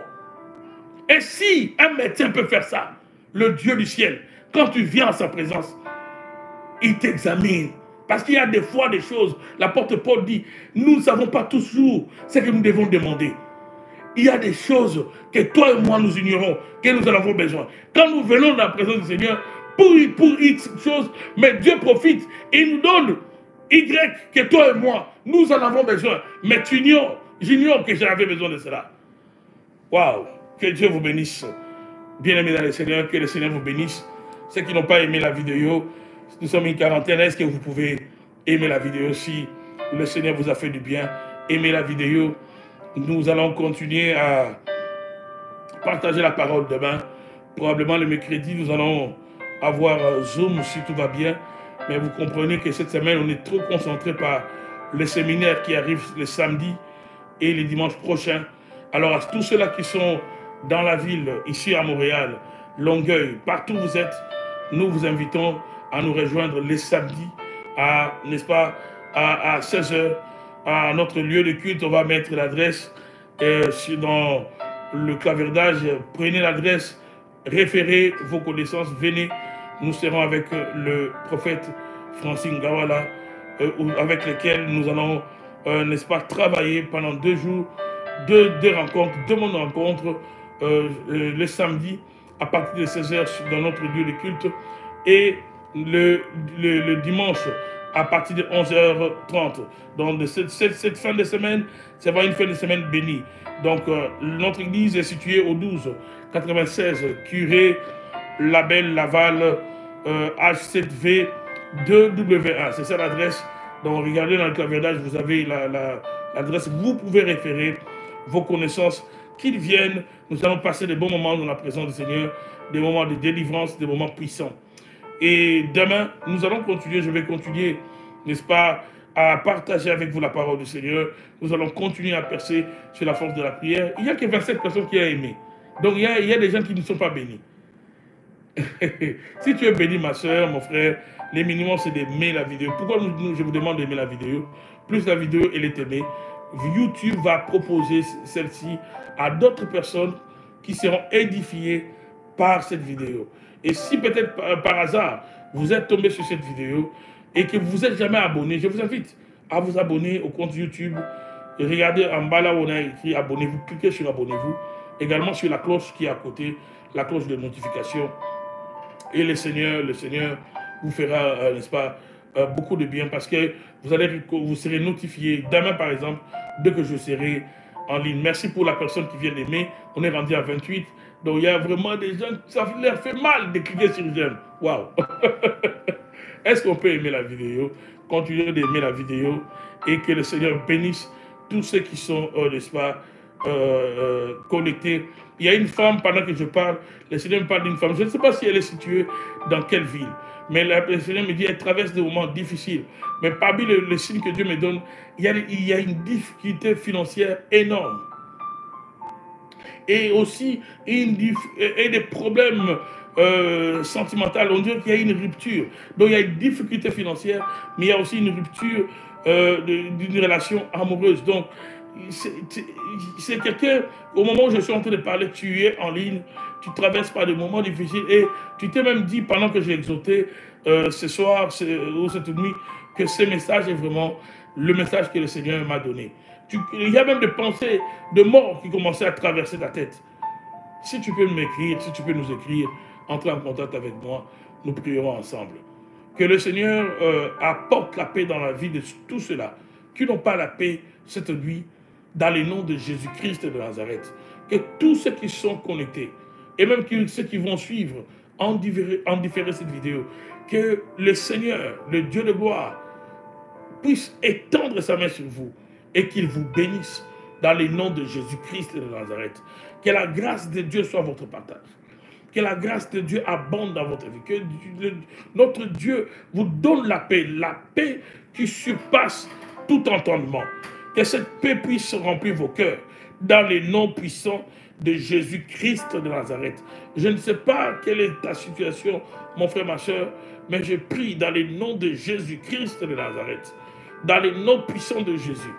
Dans les noms puissants de Jésus-Christ de Nazareth. Que le Seigneur étende sa main sur vous dans les noms de Jésus-Christ de Nazareth. Dans les noms puissants de Jésus. Dans les noms puissants de Jésus. Au nom puissant de Jésus. Au nom de Jésus-Christ de Nazareth. Je ne sais pas pourquoi le Seigneur me montre l'insigne qu'on installe par les taximens. Au-dessus de la voiture, on a écrit taxi. Je ne sais pas s'il y a quelqu'un qui conduit, qui fait les taximens, qui est en ligne. Je ne sais pas moi si c'est Uber ou quoi. Mais le Seigneur est en train de visiter quelqu'un, en fait, qui roule dans une voiture, qui fait justement ce travail-là des taximens. Je ne sais pas moi dans quel pays, dans quelle région tu es, que le Seigneur te visite, toi qui es connecté en ce moment, dans les noms de Jésus-Christ de Nazareth, dans les noms puissants de Jésus, que mon Dieu te visite, dans les noms de Jésus. Je ne sais pas si c'est une femme, un homme, mais je vois un écrit taxi. Le Seigneur me dit, je vois que cela est en train, comment cette inscription est en train de rayonner. Je comprends que Dieu est en train de bénir quelqu'un qui fait ce travail-là. Je ne sais pas moi si c'est par Uber ou bien quoi, mais le Seigneur est en train de bénir quelqu'un qui est connecté, qui m'a suivi, qui justement fait ce travail-là. Que la grâce de Dieu abonde dans ta vie, dans les noms de Jésus-Christ de Nazareth, dans les noms puissants de Jésus. Et tous ceux qui prennent en ce moment des médicaments pour la dépression, pour des problèmes de dépression, que le Seigneur vous libère de toutes ces choses. Que Dieu vous accorde la paix dans les noms de Jésus. Que Dieu t'accorde la paix dans les noms de Jésus. Dans les noms puissants de Jésus-Christ de Nazareth.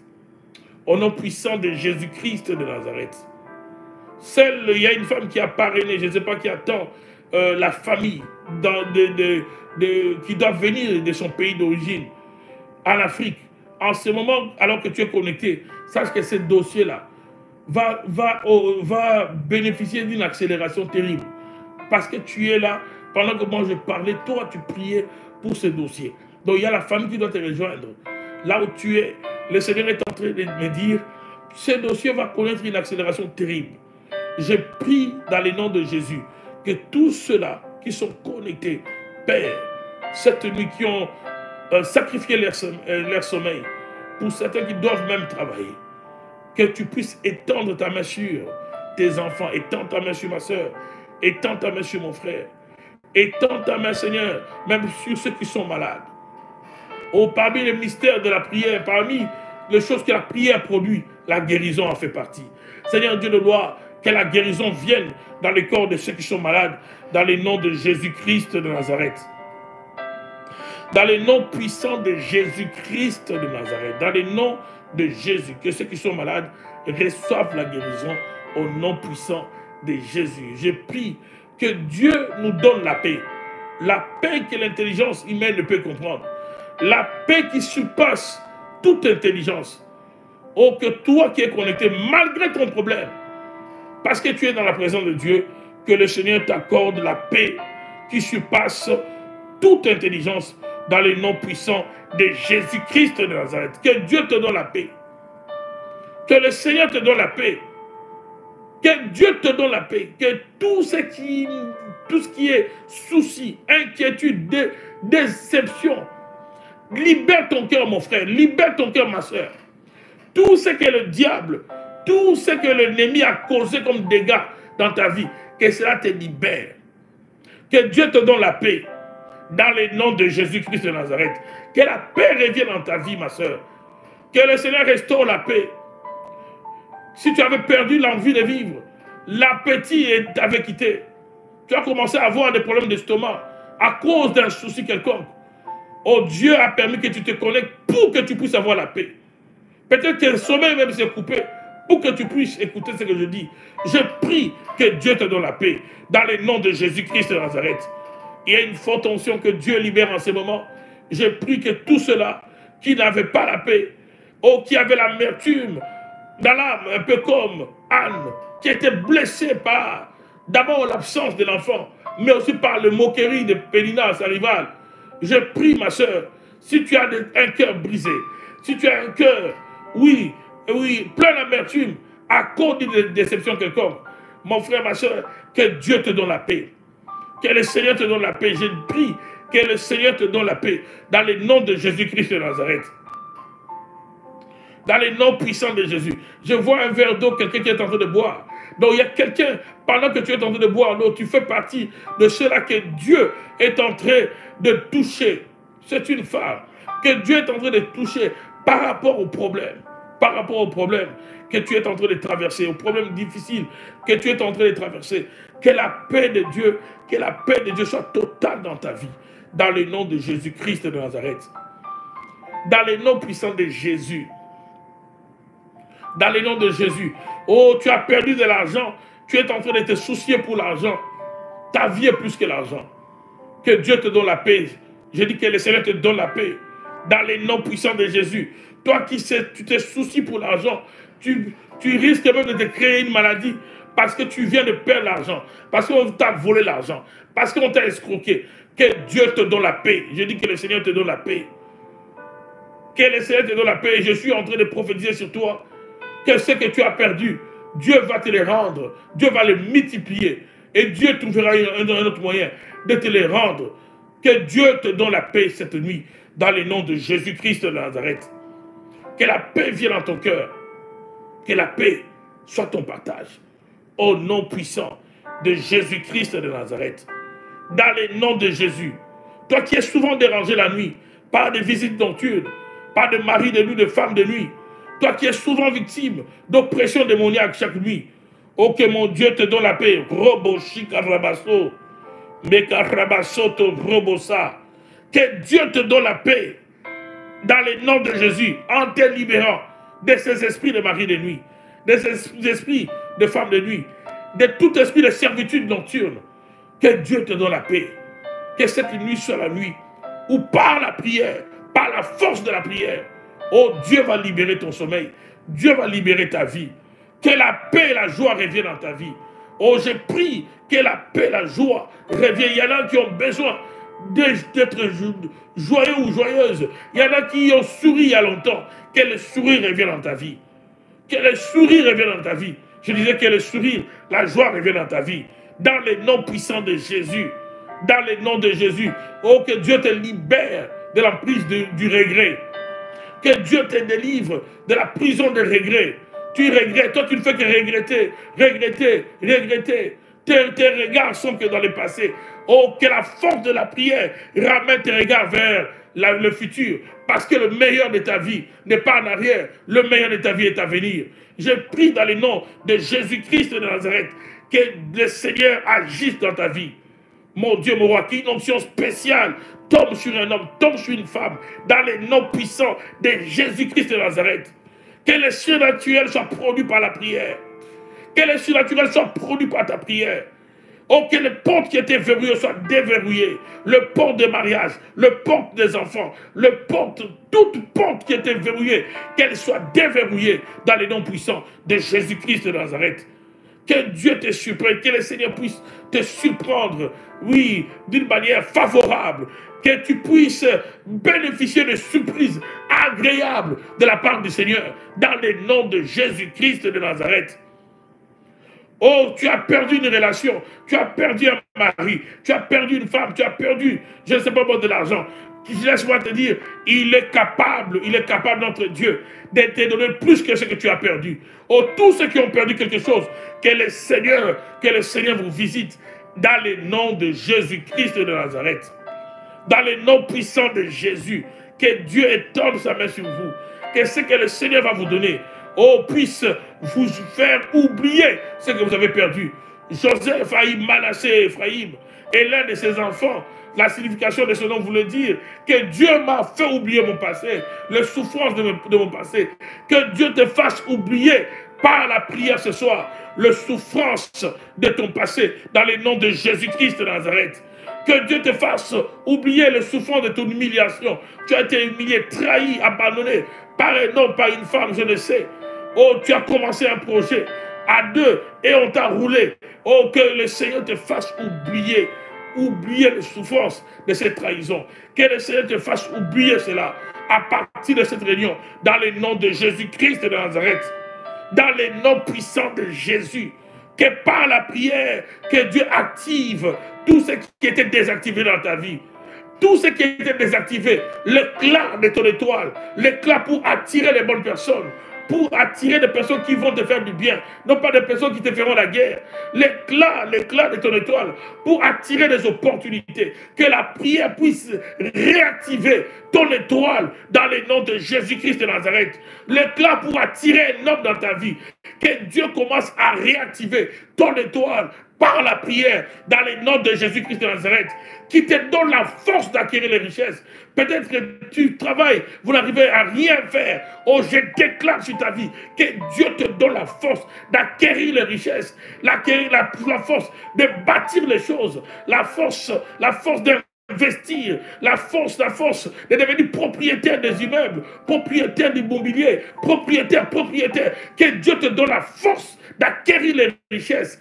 Oh, tout ce que tu avais perdu par la prière, que Dieu puisse les réactiver dans le nom de Jésus-Christ de Nazareth. Tout ce que tu avais perdu, tout ce qu'on avait volé dans ton étoile, on peut voler la force de percer, la force d'avancer. Mais maintenant, par la prière, que Dieu réactive ta force d'avancer, ta force de faire des grands pas, ta force d'accélérer dans le processus de ta destinée, la force de bâtir une destinée meilleure, la force d'acquérir les richesses dans tes affaires, dans le nom de Jésus-Christ de Nazareth. Dans le nom puissant de Jésus, tes mains sont bénies. Dans le nom puissant de Jésus-Christ de Nazareth.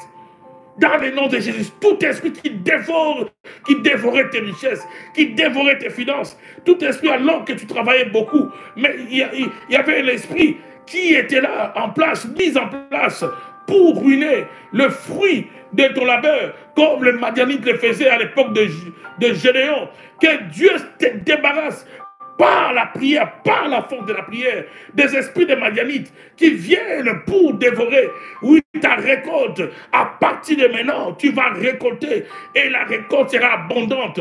Oh, je prie d'ailleurs que par la force de la prière, que Dieu puisse te rendre capable de faire la pêche miraculeuse comme Pierre, que ta barque soit remplie de bénédictions. par la force de la prière, dans le nom de Jésus-Christ de Nazareth, par la force de la prière, en ce début de semaine, que Dieu change l'histoire de ta vie, que Dieu change, que cette semaine soit une semaine où tu vas témoigner de la grandeur de Dieu, mon frère, où tu vas témoigner de la grandeur de Dieu, ma soeur, que tout ce que le diable a semé, la mort, la désolation, la tristesse, libère ton cœur dans le nom de Jésus-Christ de Nazareth.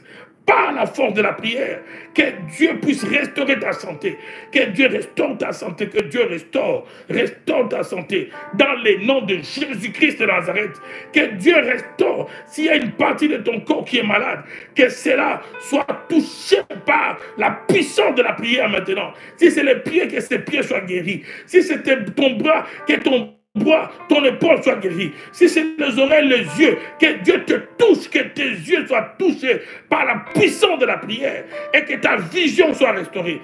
J'ai dit que ta vision soit restaurée.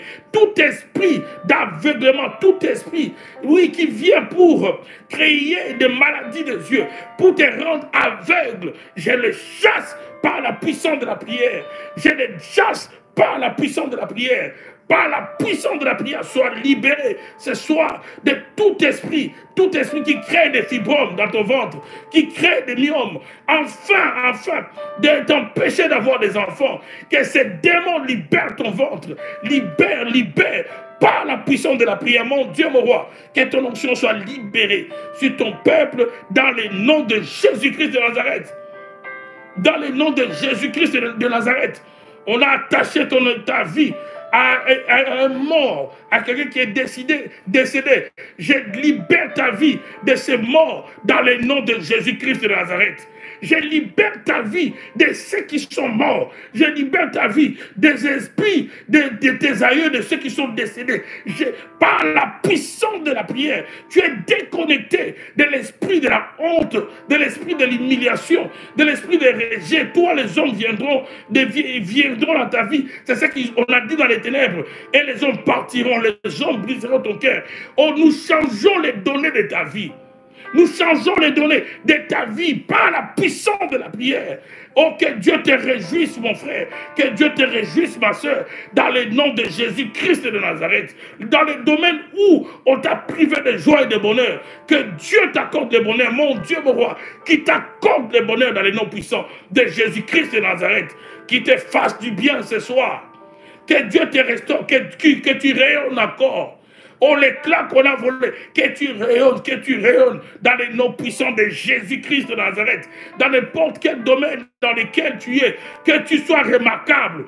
Il est dit, vous êtes la lumière du monde, et la lumière brille, que tu brilles dans le nom de Jésus. Tout celui qui a volé ton éclat, tout celui qui empêche que l'œuvre de ta main soit appréciée. Tu as une affaire, tu as, je ne sais pas moi, un commerce, tu as quelque chose que tu fais. Et ce que tu fais n'a pas d'éclat. À partir de cette nuit, par la puissance de la prière, que Dieu te distingue dans tes commerces, que Dieu te distingue dans tes affaires, dans ton salon de coiffure, je ne sais, que Dieu te distingue dans les restaurants que tu es en train de faire, que Dieu te distingue dans les noms puissants de Jésus-Christ de Nazareth. Par la puissance de la prière, que Dieu te donne la force d'attirer les clients, d'attirer les personnes vers toi, d'attirer tout ce dont tu as besoin. Que Dieu te donne cette force dans le nom de Jésus-Christ de Nazareth, dans les noms puissants de Jésus, dans le nom de Jésus. Et pendant que j'ai pris, il y a une personne qui lutte avec la maladie de Covid. J'ai pris que ce virus libère ton corps, libère ta respiration, te libère pendant que je prie dans le nom de Jésus. J'ai dit que tu ne mourras pas de Covid-19, que ces variants-là de Covid te libèrent dans le nom de Jésus-Christ de Nazareth. Je déclare la vie, la guérison dans ton corps. Au nom puissant de Jésus, dans le nom de Jésus-Christ de Nazareth, par la puissance de la prière, oh que Dieu change, oui, même ton visage, que tout ce qui était mis sur ton visage pour attirer la malchance, pour porter la poisse dans ta vie, que Dieu enlève, oh, tout ce qu'on a mis sur le plan spirituel, que les yeux humains ne peuvent pas voir, tout ce qui attire la malchance, tout ce qui attire la poisse dans ta vie, par la puissance de la prière, que ton visage soit lavé par le sang de Jésus, que tes vêtements soient lavés par le sang de Jésus, que tout masque, que tout manteau des ténèbres soit ôté dans le nom de Jésus-Christ de Nazareth, dans le nom puissant de Jésus, que les organes intérieurs comme extérieurs soient touchés par la puissance de la prière. Et là où il y a des cellules malades, que ces cellules soient guéries au nom puissant de Jésus-Christ de Nazareth. Que le Seigneur te fasse du bien. Que le Seigneur te fasse du bien dans le nom de Jésus. Que le Seigneur te fasse du bien. Toi qui es en train d'étudier, tu révisais même tes cours pendant que tu me suivais, pendant que j'exhortais, que Dieu te donne le succès dans ces études, alors que tu combines le travail et les études, que le Seigneur te donne le succès dans ces domaines, dans le nom de Jésus-Christ de Nazareth. Que le Seigneur te visite cette nuit. Oh, que cette nuit change de choses. Oh, que cette semaine qui commence dans la présence de Dieu soit une semaine qui va t'aider à décoller dans ta vie. Dans le nom de Jésus. Oh, que Dieu place sous tes pieds tous tes ennemis. Que Dieu place sous tes pieds tous tes oppresseurs. Tout esprit qui a oppressé ta vie, à partir de maintenant, il sera sous ton contrôle. Il sera sous ton pied par la force de la prière. Dans le nom de Jésus-Christ de Nazareth, dans le nom puissant de Jésus-Christ de Nazareth, et nous disons Amen. Que Dieu vous bénisse, mes frères et sœurs, que la grâce de Dieu abonde. Je sens un feu terrible, un feu terrible. Nous pouvons aller comme ça jusqu'au petit matin. Vous voyez, quand la prière est forte, et on a envie d'y rester. Et peut-être qu'il y a quelqu'un qui doit continuer à prier, l'onction de Dieu doit continuer à couler, et il y a des témoignages qui sont à venir. Nous allons, n'est-ce pas, nous édifier encore demain. Demain, le Seigneur nous fera grâce d'entrer en contact avec vous et par notre compte YouTube. On sera aussi sur Facebook. Pour ceux-là qui tombent sur la vidéo pour la première fois, vous qui vous n'êtes pas encore abonnés au compte YouTube du Centre Montagne Sainte, allez-y, abonnez-vous rapidement au compte YouTube. Regardez au bas de l'écran. Allez-y, abonnez-vous. Je sens une forte onction. Si ça dépendait que de moi, on allait continuer, on allait veiller. Mais seulement, il y a des gens qui auront des problèmes parce qu'ils doivent aller travailler. Ils doivent aller travailler. Quand la prière est forte, on n'a pas envie d'arrêter. Je sens, ça bouillonne encore à moi. Donc, je comprends qu'il y a des gens, que l'onction de Dieu continue à travailler. Que cette onction, Père, travaille dans la vie de ma soeur, de mon frère. Que cette onction augmente dans la vie d'une femme. Pendant même que tu dormiras. Vous savez, il y a une grâce que j'ai expérimentée. C'est d'abord un ami qui m'a dit, au début de ma foi, il m'a dit, il avait tellement prié un jour, et quand il dormait, dans son sommeil, c'est comme s'il continuait à prier. C'est comme si son esprit continuait à prier. Parce que vous savez que l'esprit de l'homme ne dort pas. C'est le corps et ton âme. Mais ton esprit reste éveillé. Et pendant qu'il dormait, il était en train de prier, et il a dit, tout d'un coup, il a senti une forte onction sur son lit. Oh, que Dieu t'introduise dans cette dimension où ton esprit restera dans la présence glorieuse de Dieu. On verra comment ce mari de lui va venir. On verra comment cet esprit de mort va venir. Oh, je sens une forte onction. Je crois au miracle. Je crois à la force de la prière. Que cette force de la prière produise la délivrance, la guérison, le miracle dans la vie de tous ceux qui sont connectés. Au nom de Jésus-Christ de Nazareth, reçois cela. Je ne dis pas demain, je ne dis pas les matins, je dis maintenant même. Maintenant même, reçois cela, reçois ton miracle, ta guérison. Je ne sais pas moi des yeux, je ne sais pas moi de quelle partie de ton corps, que tout ce qui est malade reçoit la guérison. Dans le nom de Jésus, dans le nom de Jésus, nous parlons de la force de la prière. Et je prie et que mon Dieu te localise. Oui, parmi le mystère de la prière, c'est que je peux prier pour quelqu'un que je ne connais même pas, et Dieu va te localiser. C'est pourquoi j'ai prié que Dieu te localise, que tu sois en Europe, que tu sois en Afrique, que tu sois au Canada. Mon Dieu, mon roi, peu importe l'endroit où se trouve ma soeur, que Dieu la localise, que la main du Seigneur te localise, dans le nom de Jésus-Christ de Nazareth. Dans le nom puissant de Jésus, dans le nom puissant de Jésus, que l'histoire de ta vie change totalement. Tout ce qu'on a dit, il y a beaucoup de gens sur lesquels l'Esprit de Dieu me dit, on les a tellement maudits, ils sont bloqués. Plusieurs femmes sont victimes de la malédiction, malgré leur beauté, malgré leurs études, malgré leur sérieux. Personne de sérieux ne vient dans leur vie. le quai des aventuriers, qu'il y ait des hommes qui viennent pour s'amuser, pour détruire leur vie. Ma soeur, toi qui es dans ces cas, nous brisons cette malédiction. Je ne dis pas demain, je ne dis pas dans une semaine, je dis maintenant que toute malédiction, imprécation qu'on a fait aux femmes de la lignée de ton père, aux femmes de la lignée de ta mère, peu importe l'origine de cette malédiction, le feu de la prière, oui, brise cela, consume cela dans les noms de Jésus-Christ de Nazareth. Dans les noms puissants de Jésus, sois libéré, sois libéré. Je dis, sois libéré dans les noms puissants de Jésus-Christ de Nazareth. Et que ton étoile brille encore. Oh, je voudrais que quelqu'un le dise dans la prière, que mon étoile brille, que l'éclat de mon étoile soit restauré. Que Dieu active tout ce que le diable a éteint dans ta vie. Parce qu'il y a des vies où on a éteint des lumières. Nous sommes des lumières et tu dois briller. Jésus dit, la lampe, on ne la place pas sous la table. On la place à un endroit élevé afin qu'elle éclaire toute la maison. Tu es la lampe. Tu dois être vu. Tu es la lampe. Tu dois éclairer. Tu es la lampe. Oh, tu dois percer. Oh, que ta lumière puisse luire davantage. Que Dieu augmente le volume de ta lumière. Que ton étoile puisse éclairer davantage.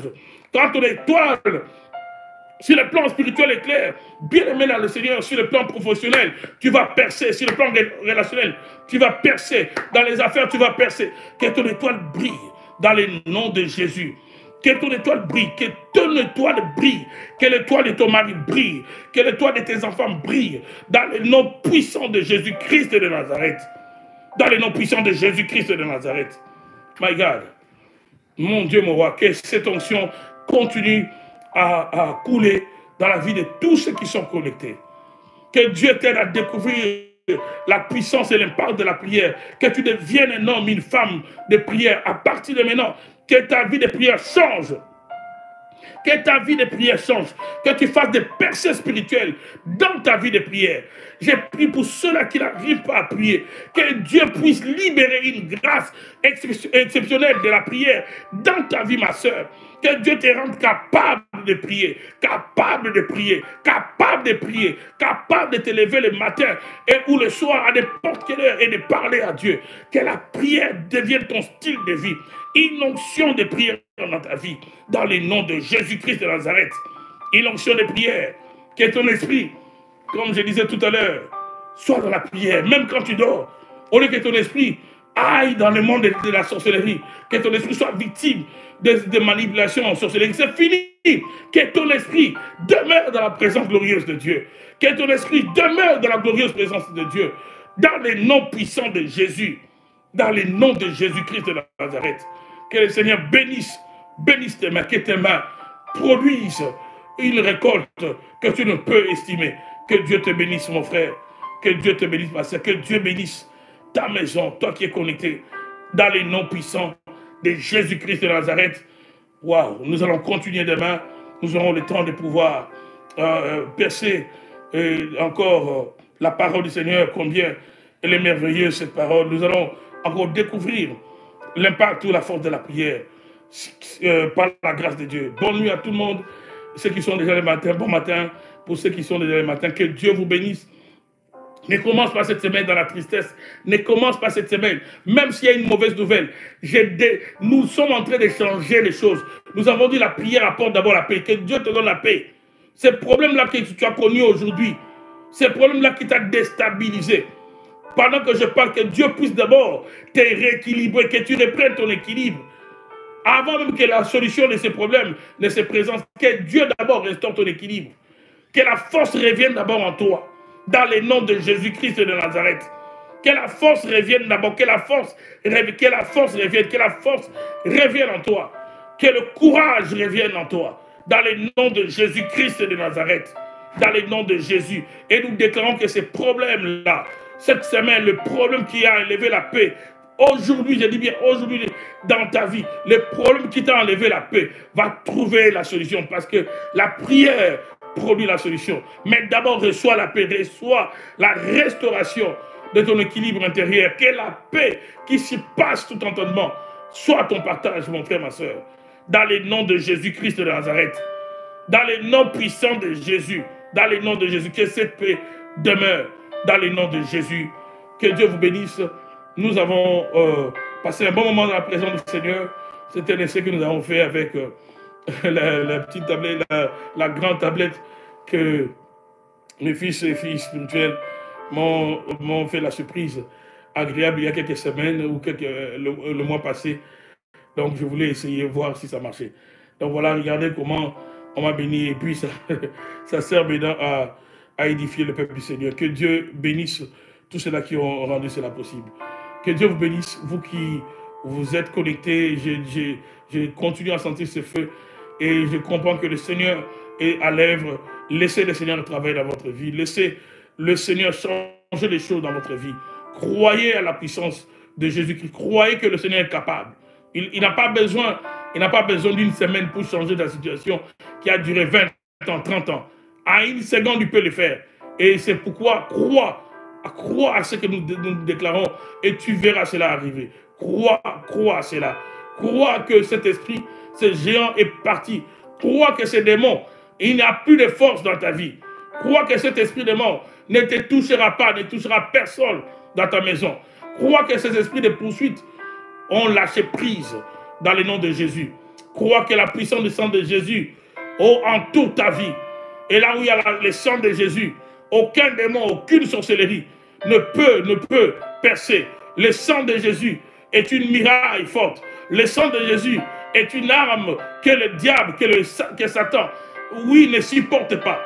Parce que ça lui rappelle sa défaite à Golgotha. Ils l'ont vaincu par le sang de l'agneau et par les paroles de leur témoignage. C'est pourquoi quand tu invoques le sang de Jésus, ça rappelle de tristes souvenirs, de tristes mémoires à Satan, aux sorciers. C'est pourquoi cette nuit, que ta vie, ta maison baigne dans le sang de Jésus.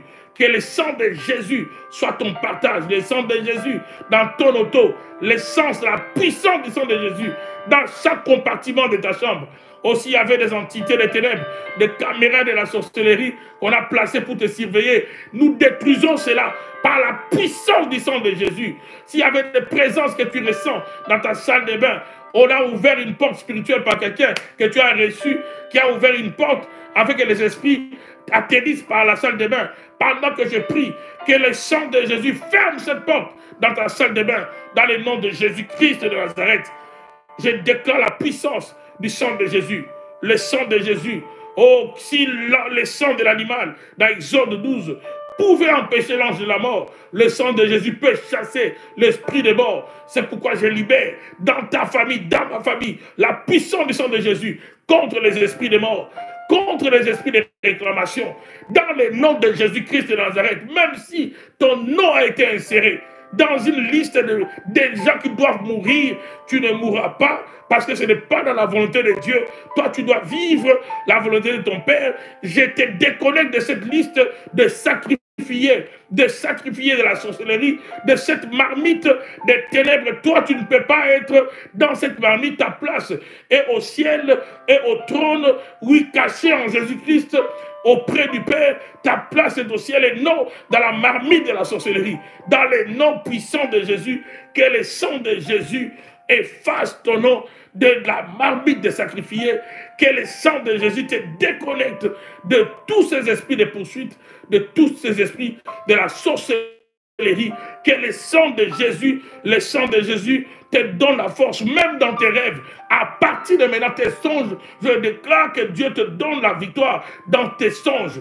Dans les songes qui autrefois tu étais la proie, maintenant toi tu vas devenir l'oppresseur de tes oppresseurs. Que le sang de Jésus te donne la force, même quand ton corps est endormi, que ton esprit soit fort, que ton esprit soit capable de citer le nom de Jésus, que ton esprit soit capable de repousser tout ce qui est des ténèbres, que ton esprit soit capable de chasser tout ce qui est du diable, même quand ton corps est endormi, que ton esprit soit capable, par la puissance du sang de Jésus.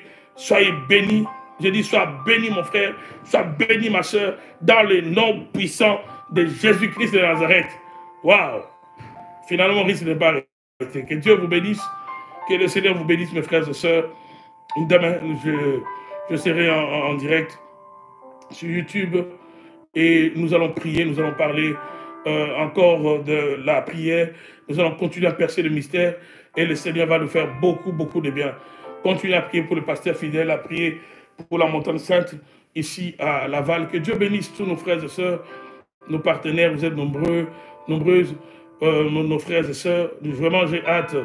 Je voulais qu'on fasse, n'est-ce pas, une rencontre sur Zoom, surtout pour ceux qui sont à l'extérieur. Je sais que ceux qui sont à Montréal, leur cœur est trop, déjà pour les séminaires, n'est-ce pas, du samedi et du dimanche prochain avec le prophète Ngawala. Mais pour ceux qui sont à l'extérieur, je vais voir si possible, nous aurons une rencontre sur Zoom le mercredi. Si tout va bien, mercredi ou jeudi, on va vous préciser déjà demain si nous aurons, n'est-ce pas, cette rencontre. Oh, la nuit est bénie, la nuit est bénie.